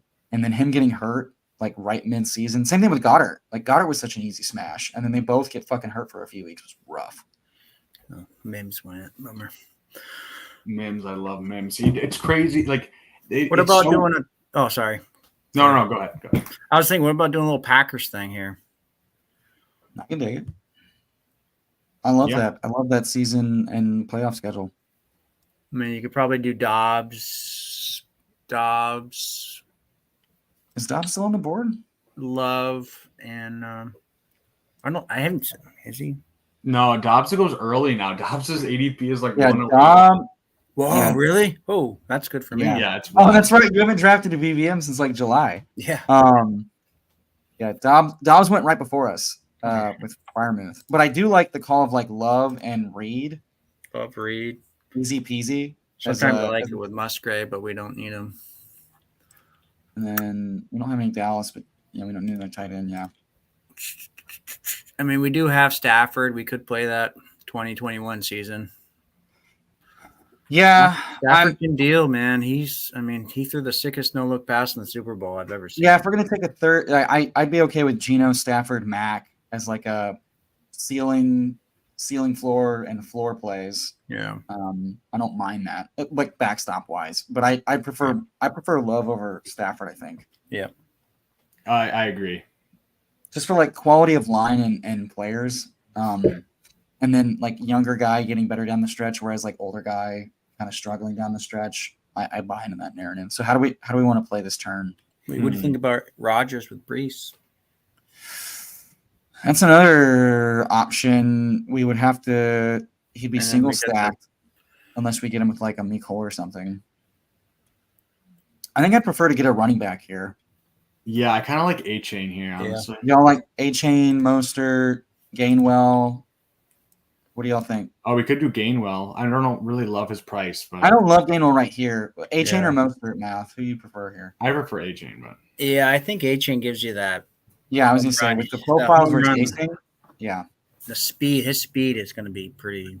We're going to see that on week 1 or 2, and we're like, fuck. Yeah, I was gonna say he's got outs early season to like outperform Mostert and Wilson now pretty easily, and I don't think JT's heading to Miami now because they extended Ingold, and they're gonna have to give Waddle and Tua extensions. So like I'm like they're gonna give $13 million a year to fucking JT all of a sudden. No, they're not. No, it's the San Francisco backfield all over again. Like literally, it's the exact same thing. You just want pieces. Okay, whoever's healthy is going to smash. Unstacked because ADP and quarterback, and I'm fine with that. I don't love Rodgers this year. He's fine. Yeah. I will not be surprised if Rodgers and Love score season long very similar. No, especially down the stretch. I just want. Yeah, I agree. Okay, what else here? Yeah, like do we want to take another receiver or do we want to take another running back? How many receivers do we have? 4 or 5? We have 5. We're at a 1-3-5-2. I think we take an upshot wide receiver with some ceiling. Okay, so you want to do Mingo? Do you want to reach for Reed? Yeah, I'm good with Mingo, Reed. Yeah. I think Mingo is the play early and long season. What do you think, Math? Yeah, Gretsch got me on Mingo. We're doing a mastiff all together. The Jason and then Eric Hova. He's kind of quiet, but he's a pretty sharp guy. They really like the upside of Mingo late season. He's a starter right now, and like he had terrible production, but if he's out there and he could. Well, so he could do it. I'm glad you said the production part because that's why I was cool on him. Like his prospect profile sucked, and then Josh Norris and someone else over the summer pointed out that he was doing really, really well. His production was great until the rest of the team fell apart, and then they moved him into like a tight end formation guy to run his routes like as a tight end. and then like his production dipped because he had to change positions like mid-season. So there's a potential that he's like a much better profile than his last year indicates because of usage. And that's like real like deep in the weeds shit. But I feel like when you're 5 deep, if he's gonna crack your lineup, it's because he's crushing as a rookie receiver. And that just makes sense to me. Yeah. And also another easy late stack if we need it. That's with, true. Carolina. I don't really like the quarterback, but I mean, I could see them. Me neither. I could see them just being down and him just getting garbage time. Right. Well, I was gonna say, yeah, I think they're gonna try to like ground and pound with defense, and then they're gonna have plenty of games just like they did last year where that's gonna fail, and they're gonna have to let Sam Darnold throw 50 times, and Bryce Young's better than Sam Darnold. And I just think, yeah, if Chark's already hurt, and we think Adam Thielen's dusty, well, that just leaves one guy for like the back half of the season to do really well. Yeah. So. Yeah, I mean, as their 6th wide receiver there, like it's all gravy at that point. I feel like you're fine. Like that's why it's a shot we're taking because it's gonna get wiped clean, and we're gonna like we wish we grabbed one more. Right. Yeah. I don't want to be looking at gadget guys, shot play guys. I mean, we just shit all over the Colts to start the draft. Yeah. So, what's this? Great. Old man Parker already missing practice. That's good. Give him a 3-year contract. The Pats are. I'm gonna go and throw some guys in the queue. I think we start tacking on some running back. Get your quarterback too here. Yeah. So we're gonna be coming up with the 154 and 159. We're at a 1362. So. Like Roshan. It's kind of looking like a Jordan Love, Jaden Reed tap, potentially be done at receiver. Yeah. Well, I also really like Roshan. Yeah. Tajay makes a lot of sense. Yeah. And then, running back's kind of thinning out pretty quick. It might be a quarterback, running back, and you hope and see who comes back. I don't know. I just think volume when they're running back, you know that Ramondre Hall, we need those guys hitting the lineup every week. And then this build we'd only need like 5 running backs. Right. Yeah, I was gonna say I think we stop at 5. What else? I mean, yeah, let's see. Because I like Love and Reed, but I feel like if we have Cup, if we're betting on Cup, then Stafford we can bet on Stafford as well. Like I don't love it, but who was I listening to last night that was like, they were drafting. I don't remember who it fucking was, and they were like, there were plenty of games where, no, actually it was JM to win. Oh, there goes Love. Doesn't matter. But JM to win. It was like those are QBs that like their guys can go off and they don't necessarily go off. So it's not like as appealing. I will say. No. With Stafford, is it something you just want to like lock that in and then push QB3 late, or do you want to push 178 with his 170 ADP in a draft where Cup fell to 15? I don't know if it's worth trying to push or not. I think we're gonna want some floor because Geno is very similar to Stafford in that way where, he doesn't really quite have the ceiling that you're going to want to get really this, to those 200-point weeks. Yeah, I think my gut is saying like Roshan Stafford if they're both there or Spears. I'm fine with Stafford. That. I will throw this out there. It's gross, but we could also do Pickett as a bring back on Geno and Seattle, and then late stack him with like a Calvin Austin or a or Allen Robinson. What do y'all think about that? We take Roshan, or do y'all want Roshan or Tajay here? I think Roshan. I think Roshan. Yeah. Yeah. If he's already ahead of Foreman, that sounds great. What do y'all want to do with this next pick? Kenny Pickett's got the higher ADP. He's 10 spots past. If he falls, it's definitely worth it because Stafford might fall too. So yeah, I was just say Geno, Pickett, Stafford seems awesome, and I think Pickett's got a rushing floor that allows him to be more flimsy stacked. And as a bring back, I don't feel bad about it at all. And he's looked sharp this preseason. So. We do have the Mac backstop. Yeah, Mac is like the final backstop. No one's taking him above the 17 rounds. There you go. There goes Pickett. Yeah. I was hoping he'd fall one more time. So what? Yeah, what do you guys do? You want to do? Do you want to do? No, Stafford, or we can try. I side. You take Stafford, you took Cup, and then you roll the dice on who you want as your other guy. If you take another guy, because we have 4 RBs, right? So we only need one more. And now that we have some news with RB2s and stuff, I feel like there's a lot more. I'm comfortable with a late RB2 add on. Yeah, I mean, hell, look, Jerome Ford is the locked in Cleveland running back 2, and he's going at 196. So we lock in Stafford here with this quarterback run. Yeah. All right. Cool. Stack it up. And then we've got, let's see, Kyler is a bring back on Philly. That's a good one, actually. That's a fun one for this build. Yeah, I agree. Yeah. And then you've got, what else we got? We got Bryce. Did Bryce go? No, Bryce is right there. I'm blind.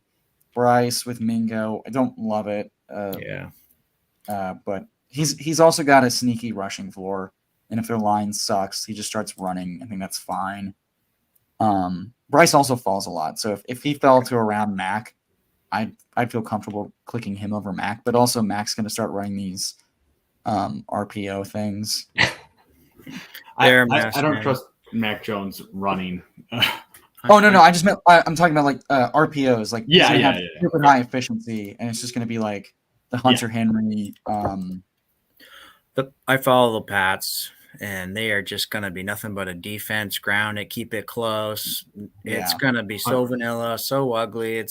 There's no fantasy goodness in that offense, man. It really isn't. Okay, so it sounds like we're hoping other than Stevens, Tyler, but yeah, we do have Stevens, so we did kind of make a bet on the Pats. So Stevenson can get there simply on dump offs. Like if he gets 8 catches and a touchdown, Mac is not important necessarily. But I also think their offense is going to be much. I think he's a floor play. Yeah, and we got Stafford, so we don't necessarily need a floor play.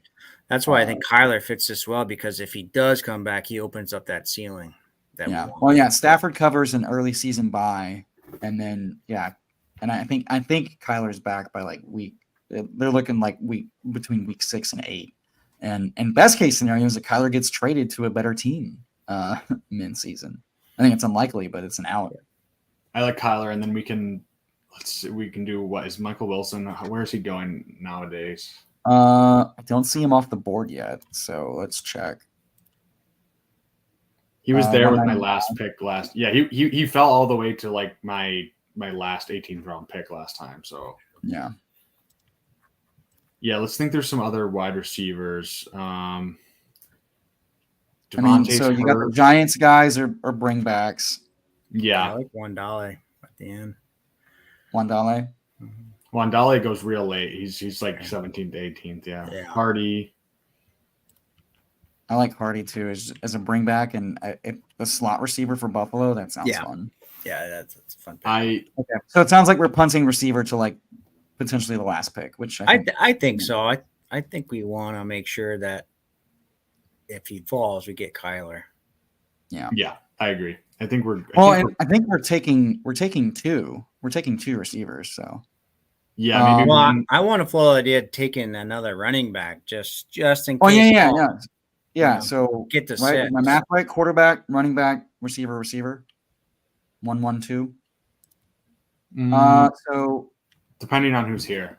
Well, I'm almost thinking 2 running backs. Okay, I got you. Okay. Just for volume play, just in case of Hall. Do we want to take Wilson first and see if Murray comes back, or do we want to lock in Murray? I'd rather go running back and then. Which running back? I like Ford. That's fine.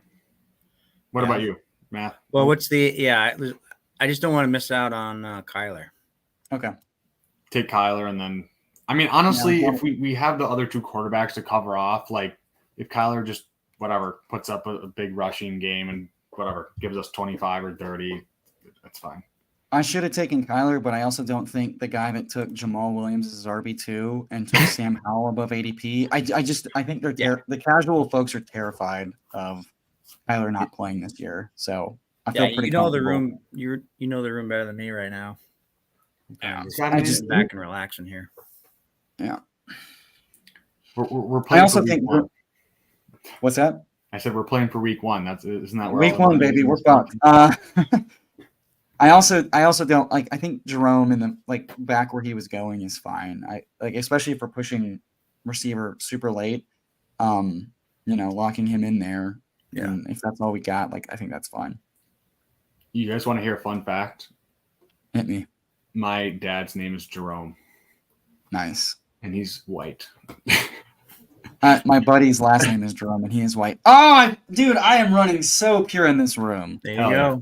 Nice job. All right. That's a nice quarterback room, honestly. It really is. It's a good mix of kind of everything. It's a quarterback room no one else is going to want, you know? Honestly. I mean, but you have really good RBs. Your wide receiver core is just stacked. You got 2 top 10 tight ends. Yeah. Your tight ends can hit the flex some weeks. And that's what's so nice about having all those options. Where it doesn't have to be your wide receivers hitting the flex all the time.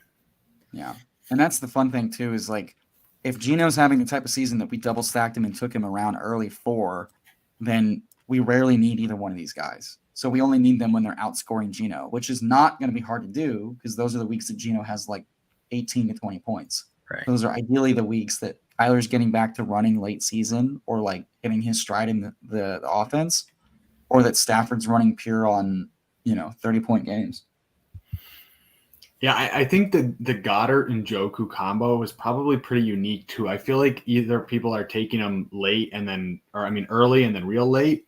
I don't think we didn't have to reach for either. That's awesome. Yeah, and I feel like there's not too many guys are there's not a QB or a tight end window where guys are taking 2 a lot of the time. I don't see it that often. So okay, so how do y'all want to play this? We're right now at a 3-5-6-2. We are done at quarterback. We're probably done at tight end.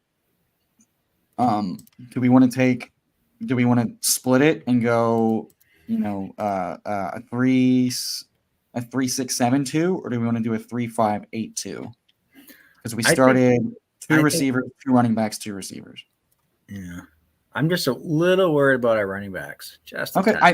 I think the fact that I think that's why I liked taking more there, because this is a very safe ceiling floor combo, and then Mingo's the dart. I feel very good about these guys, so I'm not worried if we go 7. I think we're lighter at running back, so I say we go one more running back. Yeah, if Cup's not making this room work, then we're already fucked anyway. Yeah, exactly. Kyron. So, I don't know how you guys feel about Kyron. I'm taking a lot of Kyron. He's getting good news recently. Math, are you more worried about running backs season long or early season? I just, early with Hall's kind of maybe slow progression. So I will say one thing about taking Clyde is Edwin was saying that Pacheco is going to be fine this year, but they're probably going to slow roll him early season. And Jarek is also old as fuck, and they usually save him for mid to late season. So in that corollary, Kyler CEH could do what he did last year, which was sun run the first 5 weeks being the guy until he's relegated to the bench again. Yeah, I also like Kelly with the Chargers. Joshua Kelly. And then Dowdle is just like a RB2 play on a high-scoring offense, one-off. Scroll down a little bit. Sean Tucker is the RB2, potentially. Yeah. Is an interesting play. Lat Murray as RB3 in Buffalo correlates with New England. Yeah. I don't love the Justice Hill play. I think that's more of a contingent bet thing. CEH goes. What are we thinking? And then there's always Travion, who I think he's back at practice. Yeah, he's back. 100%. Yeah, so, I don't think he should go undrafted either. And he correlates with Kansas City. Yeah, I mean, anytime that you can get a running back on the Bengals, it's been plus EV for a long time. Anytime He's also been going undrafted for like half the fucking summer because of his ankle injury. So, with that being said, do you think we should go one of these receivers first? I think we go receiver and then we just see. So Yeah. who are we taking of these four? We've got Wilson to stack with Murray. We've got Slayton as the bring back and potentially. I think it's Wilson. I think it's Wilson or Hardy. I think it's Wilson. Okay. I don't love Wilson, but all right. Let's talk to the running backs. Let's order these guys real quick. I would lean Kyron double stacks, Travion in a vacuum. I think I like more. It's tough. Yeah, I like Kyron and Travion the best. I think that's how I have it. What do y'all think? Yeah, you guys have one. I kind of like Kelly because he's going to have a role. He's definitely the two. Eckler doesn't play all the snaps. He's like a 60% snap guy, so there's going to be snaps on the Chargers. Yeah, that's fair. What I am afraid of is that Kelly had to compete in camp for the second year in a row now, and if something happens to Eckler, I think they're very live to just go get a cheap Lenny or maybe whatever. Split it. Yeah, that's a good point. Yeah, that's what I'm worried about. I like Kelly in a vacuum. I'm a little nervous about how high his ceiling is. But if he just gives us 2 weeks of RB1, I don't know. It's tough. Yeah, I mean, it's a dart throw. We're just trying to find people that are on decent offense that have an opportunity. And I will say, I will lean early season production, and I think Kelly's more as a dart. So if you're worried about our depth, I would lean Kyron or Travion for early season. Maybe even Sean Tucker over that, just for what he can do. So y'all got to call it. What are we doing? I like Travion, I think. Let's do it. All right. Cool. I think that's the fucking money. I think Cincinnati is just all in all just going to have a lot better offense than the Rams this year. Yeah, I was going to say bet on the offense and a bet against Mixon. I'll do that any day. Yeah. Well, here's the funny part. We're potentially running back last year's. P. Ryan did not get drafted as the RB2. Like right now in this draft and all summer long, Chase Brown and Chris Evans have been going ahead of Travion all summer long. And we're doing it again. And all the smoke was that Travion was the replacement for P. Ryan until he hurt his ankle 4 weeks ago in camp. So I think we just got same with Jerome. Like I think we just nailed all the RB2s way too cheap, and I like it a lot. And it's late season. If anything happens to Mixon, who is old and was not good last year, Travion could do exactly what P. Ryan did last year. The RB2 for the Bengals is always a valuable role. Like every year, they get some passing down work, like whatever. Even without Mixon getting hurt, and then you get that baked in. So since he's going to have so many plays, Burrow's so good at checking down and throwing to the running backs. He just throws such an easy ball to catch. Yeah, well, that and like the reason why I've been cool on Mixon. When he was going in like the 6th, 7th round, I was taking him sometimes. But they spent all camp talking about how Travion and Chris Evans were doing really well mixing in to replace P. Ryan. They didn't say we're giving everything to Mixon. They said we're looking to who's going to replace P. Ryan. Yeah. And now Chris Evans is hurt. So yeah, I think that's a good call. All right, Bindles, do you want to recap for us? So we got the king in the north of the Pacific Northwest, Geno Smith. We got Stafford stacked up with Kupp. We got Kyler stacked up with Michael Wilson. So a good floor ceiling combo there at quarterback. We got Ramondre and Brees as our two early anchors, and then we got some upside shots with A-Chain and Roshan. And then a few RB2 options on some potentially really good offenses with Jerome Ford and Travion. Wide receiver, we were going to go Adams, but we got A.J. Brown and then Kupp falling all the way to the 2nd round. So probably a pretty unique combo there. Double tap the Seattle guys and stacked up with Geno. So that's looking real sexy right there. Sky Moore, we were talking up year 2. He's probably going to run a lot of routes, and definitely some upside there as well. Mingo, an upside shot at that range with all those other strong wide receivers, and then Michael Wilson, very late, stacked up with Kyler. And then at tight end, we got a pretty unique combo here with Goddard, who stacks up, or not stacks up, but correlates with A.J. Brown for the Eagles bet. And then we got David Njoku, who I think has a lot of upside in the Browns offense, was running a shit ton of routes, getting a lot of end zone targets. And I think it's a really good balanced team. I feel really strong at all 4 positions. Nowhere where I feel like weak, where I feel like a lot of times I'll finish a draft and I'll be like, needed one more running back there, needed one more tight end. Feel really, really solid. So, yeah. That one would be fun to watch. This is good. I think this is in contention for the regular season and for the playoffs. I think it's got that nice combo. And I will say, we didn't get it in early enough, but thinking back now, you mentioned like the combo thing again, but also Adams had been falling to like the late second and like the 2-3 turn for a solid 3-4 weeks during the summer. So there are plenty of Cooper Kupp Adams teams now that have different, and it would be different combos. But now I don't think there were very many, if any, A.J. Brown, Cooper Kupp teams. So that's a lot of fun. And those guys both have like 40-point week upsides in them too. Tyler, I wanted to ask you about Bateman. How are you? Like, I know you have heavy Bateman bags. I know he's been his injury stuff has looked good, but just wanted to ask you about that because I know you're one of the preeminent Bateman enjoyers. Love a good bait. I have been Grandmaster bait all summer long, and the news has been fantastic. Like, he's coming back, no setbacks, rolling. And even when he was out, fucking Lamar calling him his wide receiver 1. I feel great about it. He's had the summer, like he and Treylon both. I have heavy Treylon and Bateman bags, and they're both practicing well, getting good comments from the good Twitter doc folks, and I have no reason to be worried.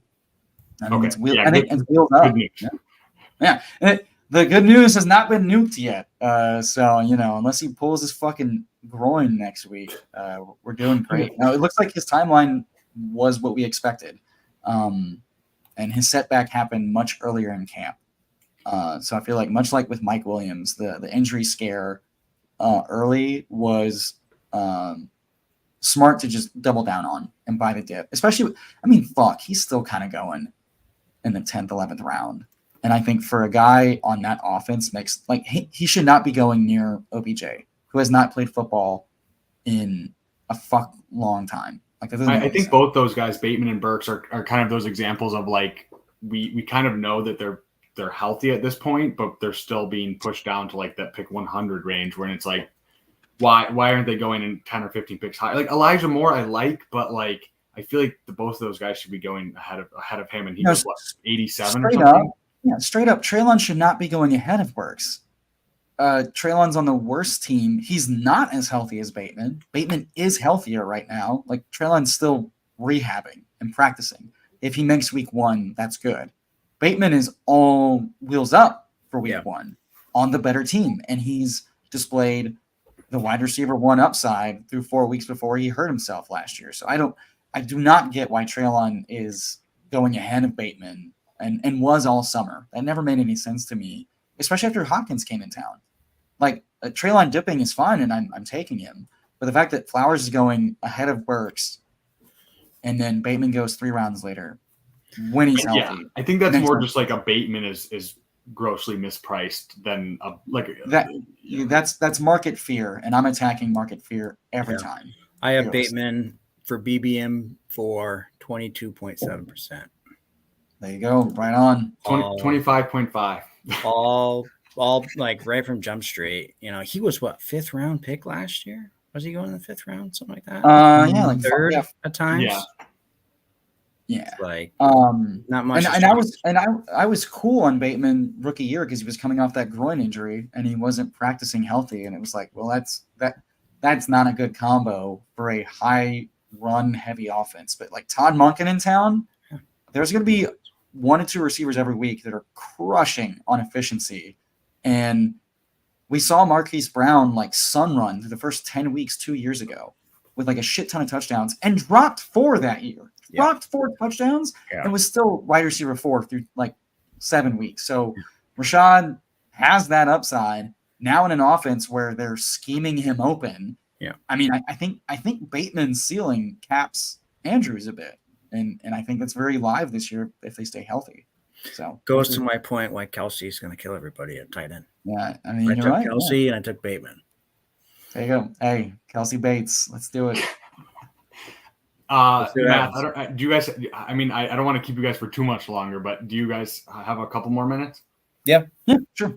Matt, I'm very interested in your exposures because I feel like you are, I feel like you're just not afraid to just say fuck it and take your guys. So I'm very interested. This is a lotto, and you can't smooth exposures is gonna just be so negative in my opinion. No, you know what? One of my biggest regrets is was it 2 years ago when Amon-Ra went nuts in the playoffs.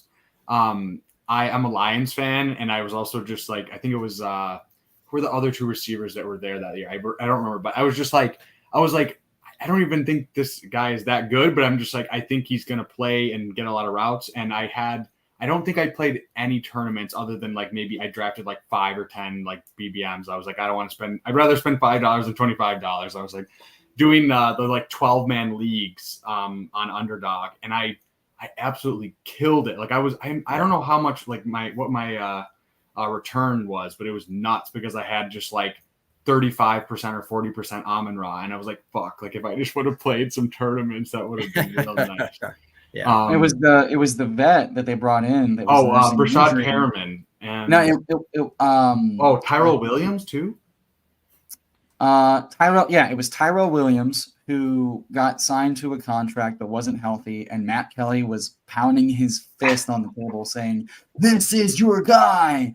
And Smooth Brain Casual Fish meme was like, Amon-Ra's got a pretty good prospect profile. He runs in the slot, and Goff is in town, and Goff loves hitting the slots. So that makes sense to me. Yeah. Goff's a legend in my eyes, what he's doing off the field. I know. He has secured the WAG. You know what I'm saying? So. Yeah, for sure. He's also a great businessman. He has cash. He's got the bag and the WAG. That dude's killing life. He's loving life. The Cali boy showing out in D-Town. Yeah. I don't know. Do you want to share your exposures on screen, or you just want to rattle them off? Yeah, man. Expose yourself to us here and now.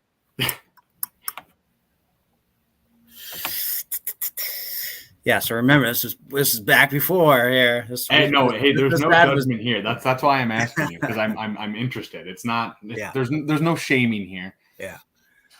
I wish I didn't have so much MVS. That's one thing. It's like, oh, that one didn't pan out. I mean, injuries are a bitch. If he catches a few more of those touchdowns last year and does it again this year, he pays off his ADP. It's not fun, but he pays it off. You guys are both Knox bros. I love it. Because we know how to win. Is this math? I mean, yeah. So this is the $25. This is all $150. Okay, sick. So BBM exposures right here. Okay, so Knox, we all get that play. He's cheap, and it's just touchdown. So cheap, didn't make any sense. We're saying Liam is wrong. That is what we're saying collectively. Liam is wrong.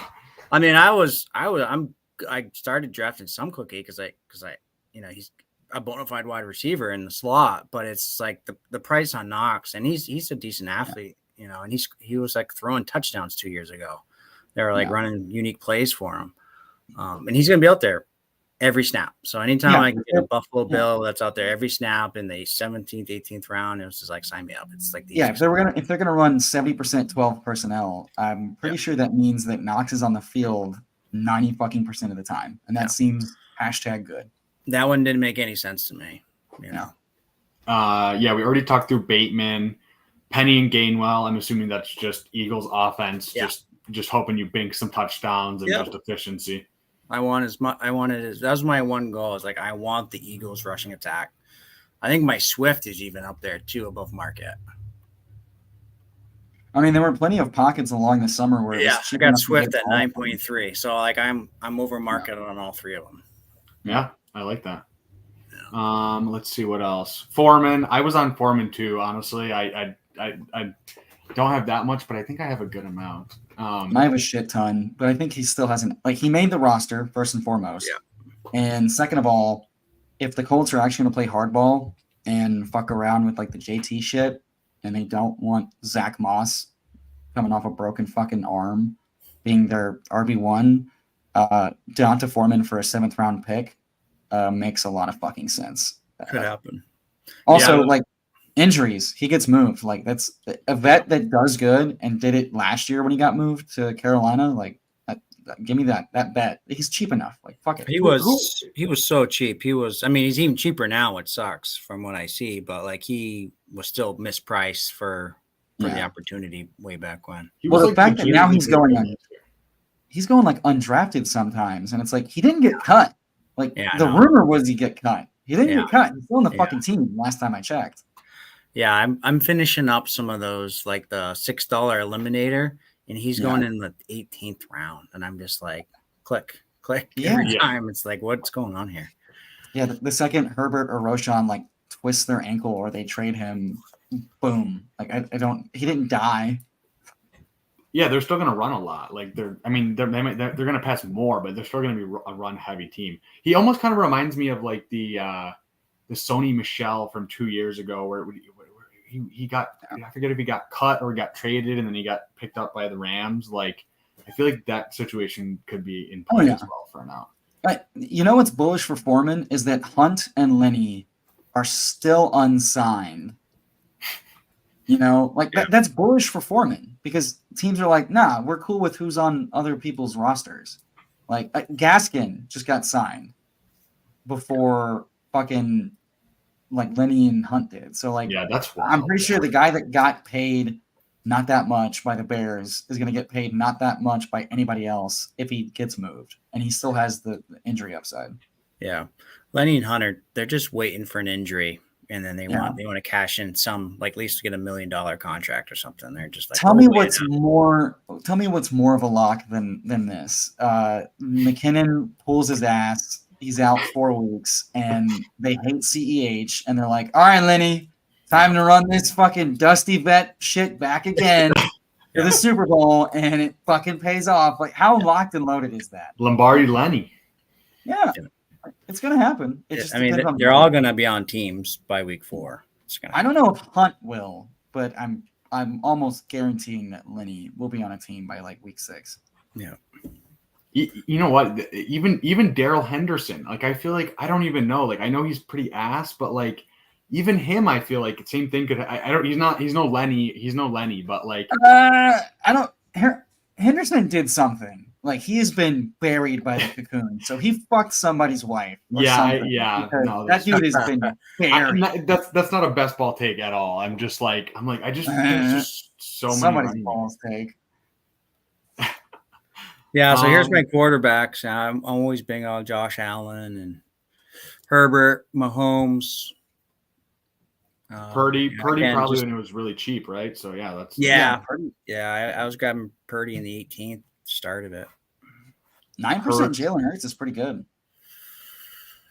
Yeah, I was trying to target Hurts as much as possible. So just tacking those elite offenses that are just going to score fucking touchdowns. I also have 9.2% Hurts. So look at that lockstep. The Bonk Bros are locked in. Hey, you know what? When you share a commonality, it all comes together. when you spend time docking, exactly. It's it interconnects. Math, like, because you have a lot of all three of the Josh Allen, Mahomes, and Hurts. Like, how are you playing that? You said with Mahomes, it was a lot of Kelsey, Mahomes. Was it the same thing? Diggs, Allen, AJ Brown, Hurts. Is that how you're playing it? Yeah, I was stacking like crazy. Yeah. Okay. Much as possible. Yeah, I got a couple of the Hurts. I reached for Hurts early first to get Smith and Hurts that way and get the triple. The Omega. I'm just big, just trying to get less things right. And that might not be the way to play best ball, but I know my DFS games, like it is plus EV. But again, it's only a 1 week sample. So, I mean, Yeah. hey, yeah, we just don't know. I think it's cool though, because like I don't think a lot of people play it that way necessarily. Like I think they're going the opposite way, so you're leaning into it, and I think that's whatever. We'll see. I'm a risk taker. Yeah, I Which think the one thing that's still good for this format. Yeah. Yeah, I think the one thing that still bails out the Mahomes Kelsey connection is that like Sky Moore's median outcome is replacing Juju 1-for-1, and Kelsey still crushed last year having that. MVS is still doing MVS shit, and they've just swapped out the role players with new role players. Like, and this is assuming Tony doesn't, like, the very likely scenario that Tony does not circumvent and become like a big target share snap guy. Okay, so like this is still the Kelsey Mahomes team, Sure. And maybe Sky Moore is more efficient than Juju, and maybe the role players are more consistent on hitting on their opportunities, but all signs still point to this is going to be Kelsey plus slot guy plus rotational guys, and Tony's maybe a more talented rotational guy than Nicole. Right. So that, yeah, it's still like this is still a Kelsey smashes or the team really fucking struggles. Right. So it's kind of the same thing. Tight ends, they're mostly on elite offenses. I love pairing my tight end with a quarterback. I think that's so plus EV. Definitely, in the DFS streets, pretty much if you get the QB1, they're bringing along their tight end majority of the time. If not, it's like a top 12 finish. So I always love pairing tight end with quarterback. Yeah, and then good offenses. I see Everett. That makes sense. Even Irv Smith, just whatever, betting on Burrow and just banking a couple touchdowns. That makes sense. The one I want to ask about though, you guys were talking about him earlier, is your Andrews take, because I'm a big Andrews bro. So you think just changing offense, more competition is going to take away from his upside, or what's the take there? Yeah, so I went in with a game plan hammering Kelsey. So if I want to hammer Kelsey, who's going to be the one that could fuck me would be Andrews, really the only one. So to have my bet really hit, I wanted to pair Kelsey with Bateman, and I did that. Okay. See, my portfolio, I was just like, I want Kelsey and I want Bateman, because then really, if Andrew doesn't step up, there's no one else other than Andrew's going to step up. I'm sorry, TJ Hawkinson's not going to do it. I agree. So I want Kelsey to score 100 to 150 more points in the regular season. And the way that happens is it's Bateman that gets the touchdown. Bateman is the one that gets wide open. It's Andrews doing the clear out routes for Bateman. And then I really hit on my bet, and I'm supercharging my teams to the top, because I want to be at the top. I don't want to be third, second. I want to, pull in two different levels to get to the top. Or at worst, if Andrews isn't hitting his matching Kelsey ceiling, it's because a guy like Bateman is hitting his ceiling, because I don't think Flowers year one or OBJ at 32 coming off his second ACL are going to hit a ceiling that keeps Andrews from hitting his ceiling. So I think that's a really good macro bet, and I like that a lot. The DFS aspect coming into it is super, super fun to think through, because I have no DFS background at all. So I'm thinking about it completely differently. So All right, fellas, I'm going to be very fucking real here. I haven't drained my balls where the piss is stored famously in like 4 hours, and I have chugged a shit ton of liquid. So I got to bounce. Me too, man. It's been a blast. I don't know if y'all can continue to do your thing, but your boys got to fucking drain the lizard. It was fun hanging out. Hey, well, I'm sure we'll be doing this again. We got the Roddy going, and we'll have to. I'm down to do a mid-season check-in on exposures, teams, and Roddy. That'd be fun, because I've got a bunch of weekly winners, drafters, and a bunch of other contests and tournaments. So definitely down to run this back. This is a lot of fun. That was a very efficient, fun draft. That's a good looking one. Yeah, we appreciate you guys are. coming on. We're like 4 picks away. Herbert went. Pierce just went. Perfect. Oh my dude, look at that fucking look at this casual donkey. Bijan, Saquon, Mixon, Dameon Pierce. Is this Yeah. FFPC from 2017? Jesus Christ. Rough. Love it. I will DM you guys on the chat if I do start hitting the bottle hard over the weekend. I'll just give you guys my username and password just so I don't time out. Sure. We're gonna get a dick pic. We're gonna get a oops. Yeah. We're gonna get a password and a login. Yeah, just in case, especially if I'm on the boat and who knows about service and what happens. Oh, that'll be fun. Yeah. Awesome. Yeah, I've got a Sounds pretty great, quiet guys. Thank you so weekend. much for hopping on. I really appreciate you guys. All right, Thanks guys. for having us, Bindles. Y'all have a great weekend and Labor Day stay weekend. frosty out there. Enjoy it. See you guys. For the holiday, guys. Thanks. See you.